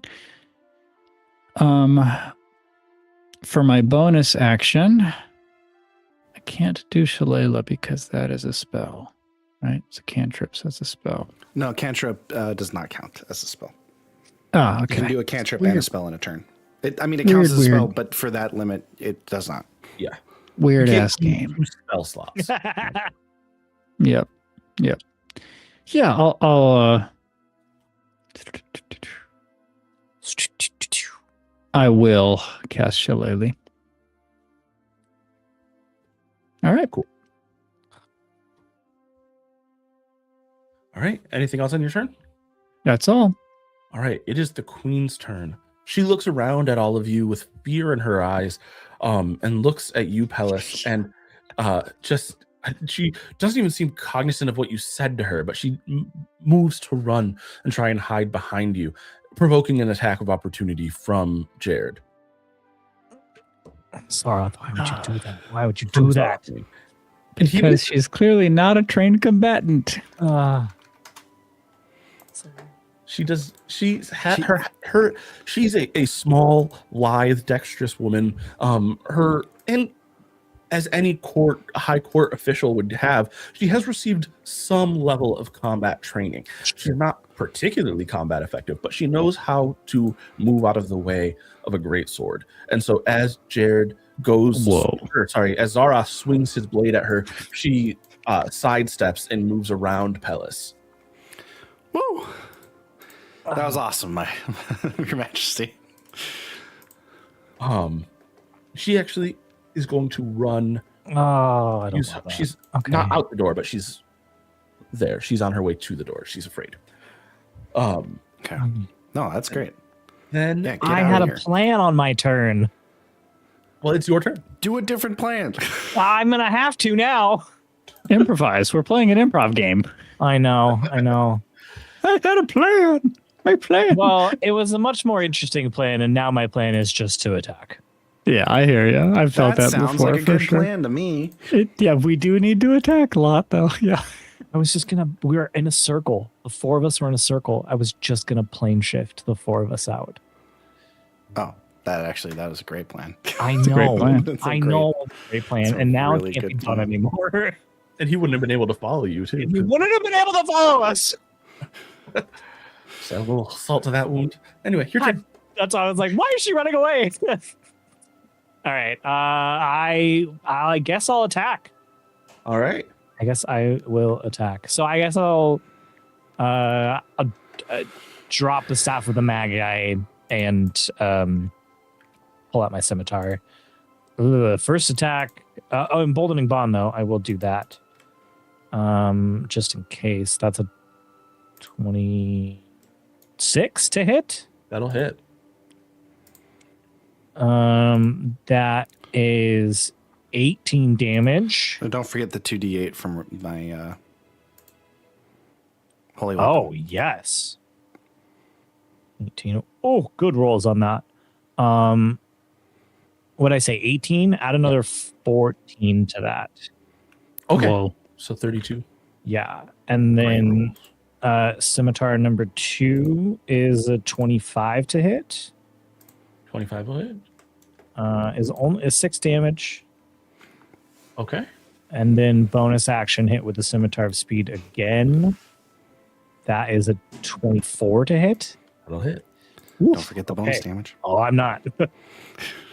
17, 20. Wait, 24 damage. 24 damage. And that is all slashing, so unfortunately he does have those, but Oh, okay. not the radiant damage. So how much damage was that is getting halved? Because I didn't know. Yeah, so the first one would have been 14 radiant damage, is not halved. And then the second time was 7 radiant damage, is not halved. Everything else is halved. So everything else is what I was asking about, so I can... I forget the total. Okay, I'll just estimate. Seems about right. Okay. Is that the end of your turn? Yes.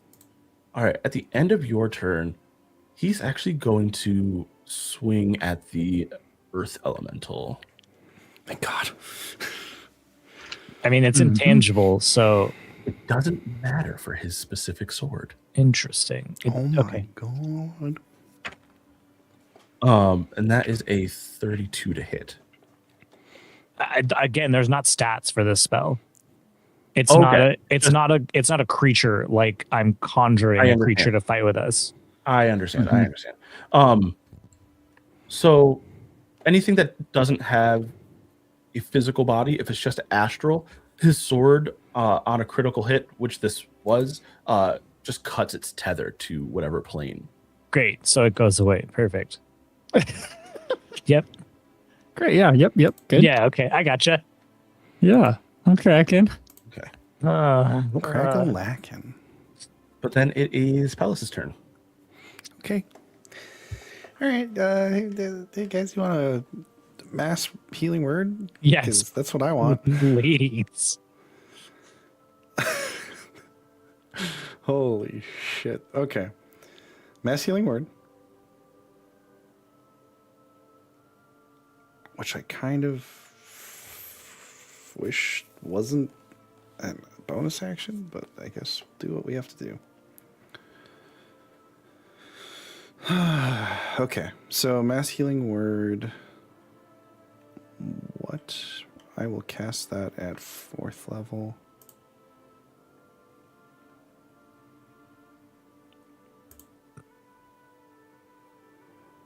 Okay, we each only heal 13. I know that's just a pittance, but just let me. Mm-hmm. Thank you. It's something. Then I can't cast a spell for my main action, but I can do this. I'm going to use... You know, prance around the battlefield. Yeah. La, la, la, la. Thanks for saying that. But yeah, I'm going to use... where is it? What is it called? Balm of Peace. So as an action, I can move up to my speed. Every creature, without provoking opportunity attacks, when I move within 5 feet of any other creature, I can restore 2d6 plus 4 hit points to that creature. You can only be healed once per use of this ability. So I will step down once just to get Lyrian, and then 1, which is 1, and then 2, 3, 4, 5. I can't quite get to the queen, which kind of sucks. Oh no, I have six squares of movement, so I can just barely get to the queen. Nice. So I do 2d6 plus, what was it, 4? Yes, 2d6 plus 4. So I should heal again? Both of us. 8, 12. 12 more HP. Thank you. I don't know if the queen needed healing, but that's just in case. Hey, Thanks I'll to you take guys. it. Yeah, we took both hits for her so far. Yep. And then, so that's my action and bonus. Yeah, that's it. That's everything I got. All right. It is Zaroth's turn. Oh no. Good. Really? It feels like he does so much. Should we just skip his turn? What do you think, Johnny? I think Yeah. that sounds That great. sounds like such an interesting idea. So Zaroth looks between Lyrian and Cass, and then he smiles, and you see like there's a little bit of like blood in his mouth as he smiles. Good. And then Ugly mother. he looks between the two of you, looks at you, Lyrian, and winks, and then vanishes and reappears beside the queen. Damn it. God course. damn it. Of course. And he again is going to swing at her. Okay. Neither of those were good. Good. So one misses, and the other one also misses. Yes. All right. God. Oh, Lord. He's playing with my fucking emotions. This queen is so nimble. The queen is literally just like ducking and weaving out of the way of Yeah. Zaroth's Go, Your Majesty. swing. And he is getting increasingly enraged. I am going to You suck, Zaro. Oh, shoot. now use his bonus action, so he can't do that. Hell yeah.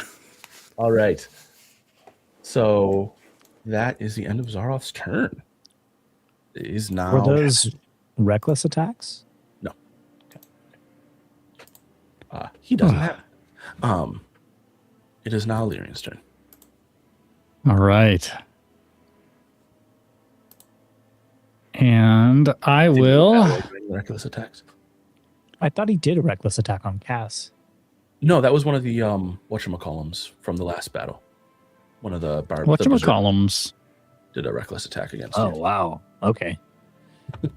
My movement speed gives me 7 squares, 35 feet.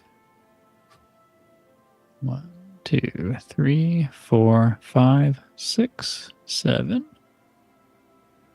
All right, I go all the way over to cross behind Zaroth. And I will cast Contagion at 5th level. Okay, tell me how that works and what it does. Contagion requires that I touch Zaroth. So let me know if that triggers anything. Being touched. And it inflicts a magical contagion. They have to succeed on a con throw. This is hit or miss. Does he succeed on a con saving throw against 17? That's my DC. Let's find out. 18. Oh! 14 is plus 4 to saving throws. Dang it. All right. Well, that's terrible. He's out of legendary resistances, though. I'll give you that. Oh, okay. Okay, that's good. That's good. Let's see. So I think that spares him everything related to the spell. Okay. I think it's an all or nothing spell, unfortunately. Just imagine. That's how I'm reading this. Choose one ability when you cast the spell. Yeah. Yeah. I think nothing else applies. Bummer. Just totally blew a 5th level slot, but there goes a resistance for you. Is there anything else you can do on your turn? Yeah. My bonus action will still reapply the heat metal for 68 damage. Okay. Yeah, go ahead and roll that. All right. Let's hopefully get higher this time. Nope. 22. All right. 22. That's not bad. He grunts Yeah. in pain as this metal hot against his chest begins to really you smell like it smells like barbecued pork in the room now as the metal is really burning his flesh. So he does have to roll another con saving throw for the heat. Yes. It's a natural 20. All right, fine. Carry on, you roasting pig. Pass turn. It is now the queen's turn. And she is going to once again try and run away from Zaroth. Being so close to the door this time, but being afraid of what's outside, she's actually going to run deeper into the room. She runs back the way she came, kind of beelining for you, Cass. Zaroth will get an attack of opportunity, and she will miss it. I was going to say, can she disengage next time that happens and then move? Would she have thought to do that? Who knows? Maybe if you tell her on your turn that she should be disengaging. Okay. Do a little dodge before you juke him out first. There you go. I'm raging. I don't have the wherewithal to. She's afraid and has never been in combat before. All right. Okay. All right. This is a terrible first combat to be in for anybody. It really is. Honestly, terrible combat for us to be in. Not our first. Yeah. It is Cass's turn. All right. I'm going to move to where the queen was. Okay. And I'm gonna reckless attack this time. Okay. And just start swinging. All right. I'm really hoping I get a crit. Me too. That would be awesome. That's an 18 on the dice plus 15, so I'm assuming that hits. That'll hit. Holy weapon is still up. Yes, Nick? Yes, it is. Okay. That is 15 slashing damage All right. and 3 radiant damage. Okay, so we'll take 8 from the slashing. 3 radiant? 3 radiant damage. All And right. then a 31 to hit That'll hit. is 6 slashing damage. All right. Half to 3. And then bonus action with the scimitar speed again. Not getting a natural 20, but that's a 28 to hit. 28 to hit'll hit. Is 17 slashing damage and Half to 9. 9 radiant damage. All right. He is not looking like he's in very good shape. He's not necessarily knocking on death's door yet, but you guys have done quite a bit of damage to him. Not knocking on death's door. All right, is that the end of your turn, Cass? That is the end of my turn, Cass. All right. It's the start of mine. Hellas, it is your turn. I will say, too, I know that you did Reckless, Cass. I will say, if you want to, you can undo Reckless because you guys are flanking him, so you would get advantage on your attacks against him anyway. Oh, okay, then yeah. And so, Pelos, you also will get advantage on any melee attacks against him because I don't of flanking. I don't do that, but I appreciate it. I was going to say, Bella don't do that. I don't go here, but I appreciate it. I'm going to.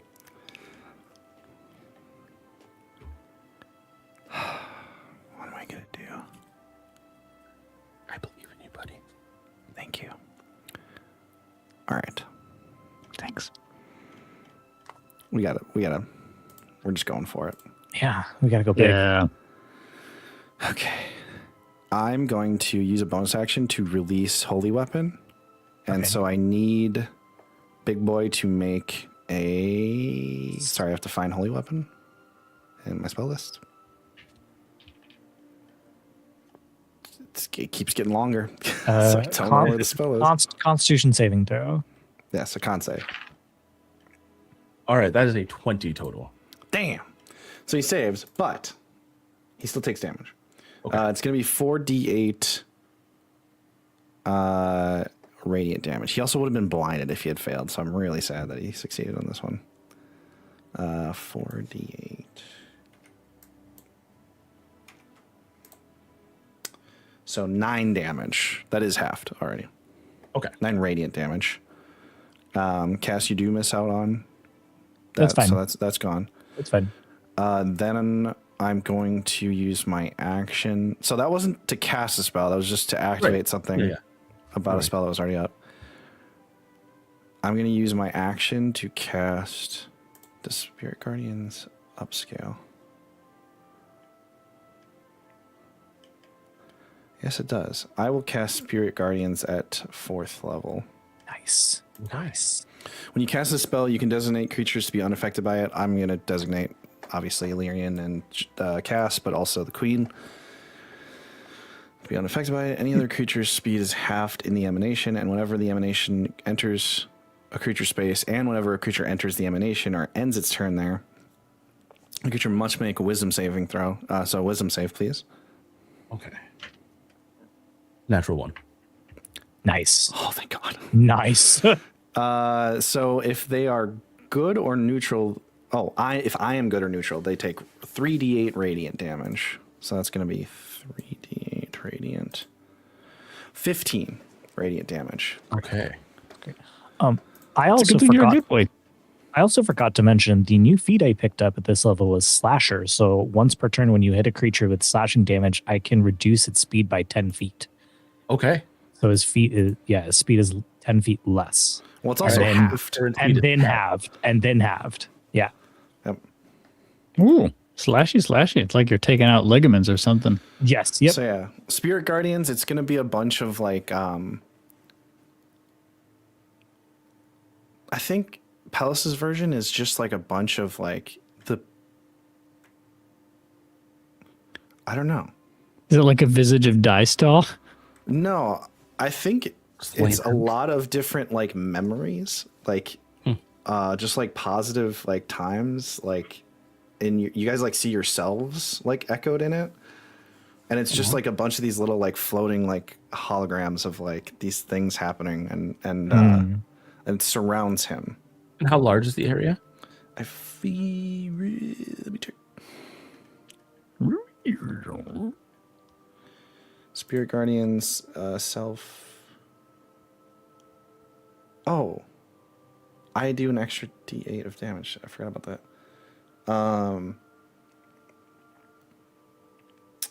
It's 15 feet around myself. Okay.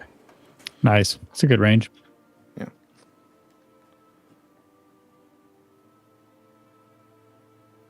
I think I do an extra D8 down. 1 second.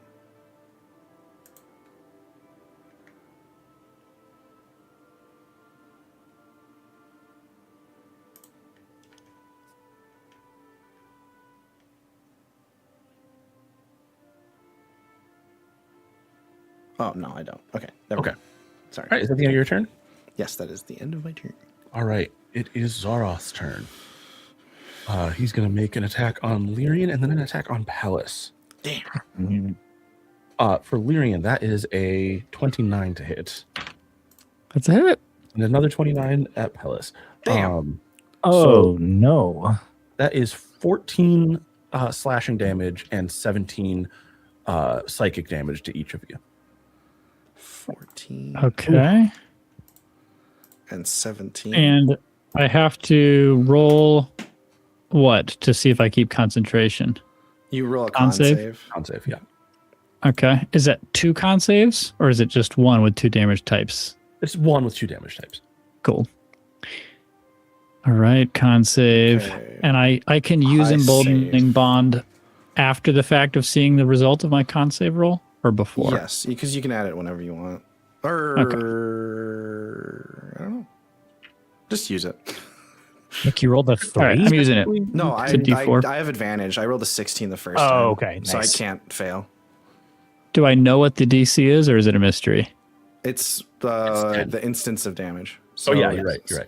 17, Okay. I believe, was the higher number. Yeah, 17 was the higher number, so Yeah, so meets 17 it, you beats save. it, so you're good. All right. I rolled a 16, but I would have gotten a D4, so I can't fail. So it's good.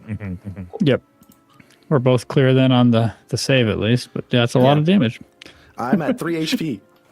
Oh, Palace okay. is dying in front of you, just to be clear. Yeah. He doesn't have Okay. a dying condition, Yeah. but he's dying. Cass can do nothing about that.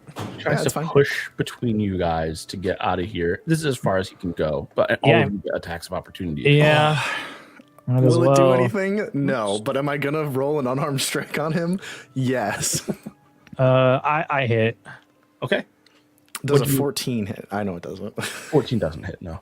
That was That's just like punches at him. Swings a punch, misses. 15 slashing damage. All right, halved to 8. Well, did you add your bless or emboldening bond, Pellis?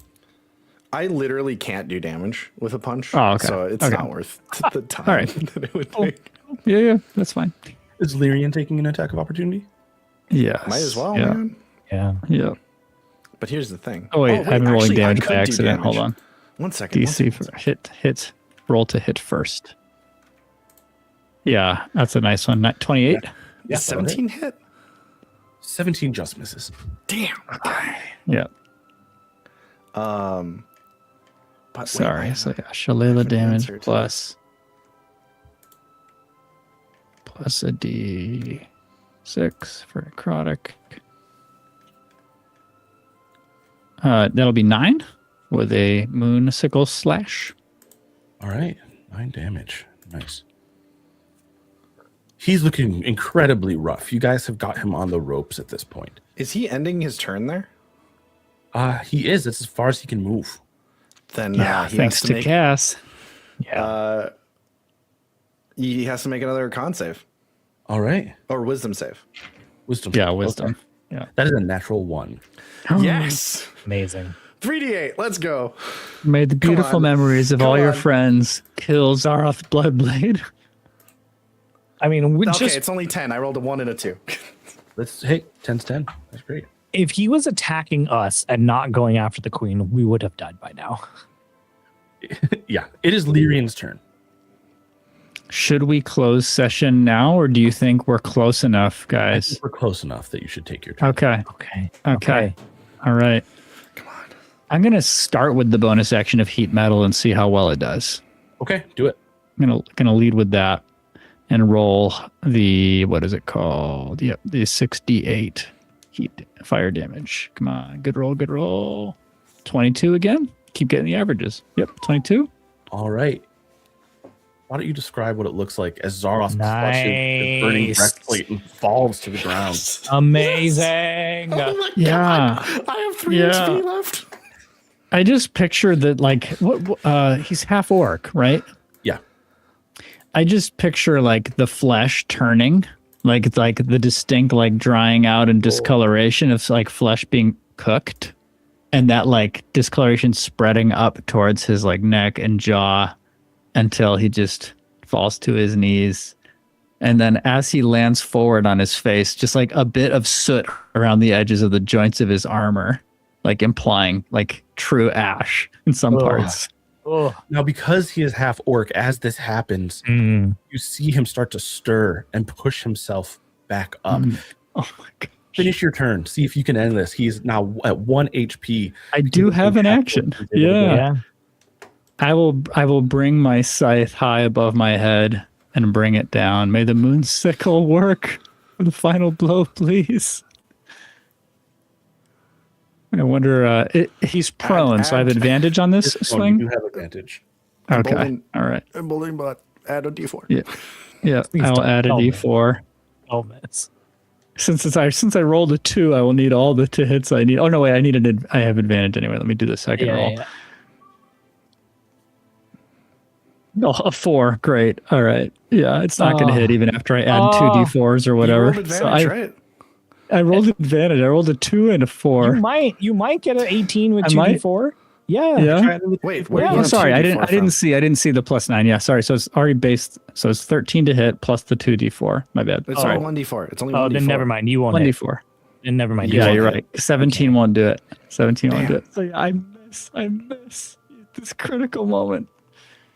Oh, Okay. man. Okay, you brought him down to this crawling ash figure. He is at Wow. 1 HP. He That is crawling, remarkable. struggling. It is the queen's turn. Yeah. The queen Come Pushes on. pulls Yes. out a small stiletto and she rears back with Fuck her him up, Your her Majesty. fist around this, Fuck him up. tightly gripping this dagger. Natural 20. Doesn't even matter. Yes. He hits. She sinks this dagger into the base of his skull, and you watch as Zaroth goes limp and stops moving. I can't believe we're Oh. alive. I can't believe we're fucking alive. Holy shit. Where's the every So HP glad I checks, saved my everybody, real spells. quick? Cass, what are you We're- at? I'm actually doing pretty good. I'm at 53 of Okay, 86. those heals helped. Yeah. What Yeah. are you at, Lyrian? 46 out of 83. Oh, wow. I'm the only one almost dead. Thanks. Okay. Yeah. All right. I'm at 3. Yeah. And you guys tore Zaroth down from around 200 HP. Woof. So Beautiful day. Yeah, it's pretty good. Well done, friends. Well done. well done. Well done. Incredible. Now you have rescued the queen. You remain in a tower full of mimics, and you need to get back to Celebre to return her to her throne and uncover whatever dastardly plot resulted in Zaroth coming on behalf of Jared to seemingly kill the queen rather than save her. We'll have to find all of that out and see what happens next when we come back next time. See you then. Holy crap. Man. Bye, everybody. See ya. Let me, Oh. That hit the fan fast.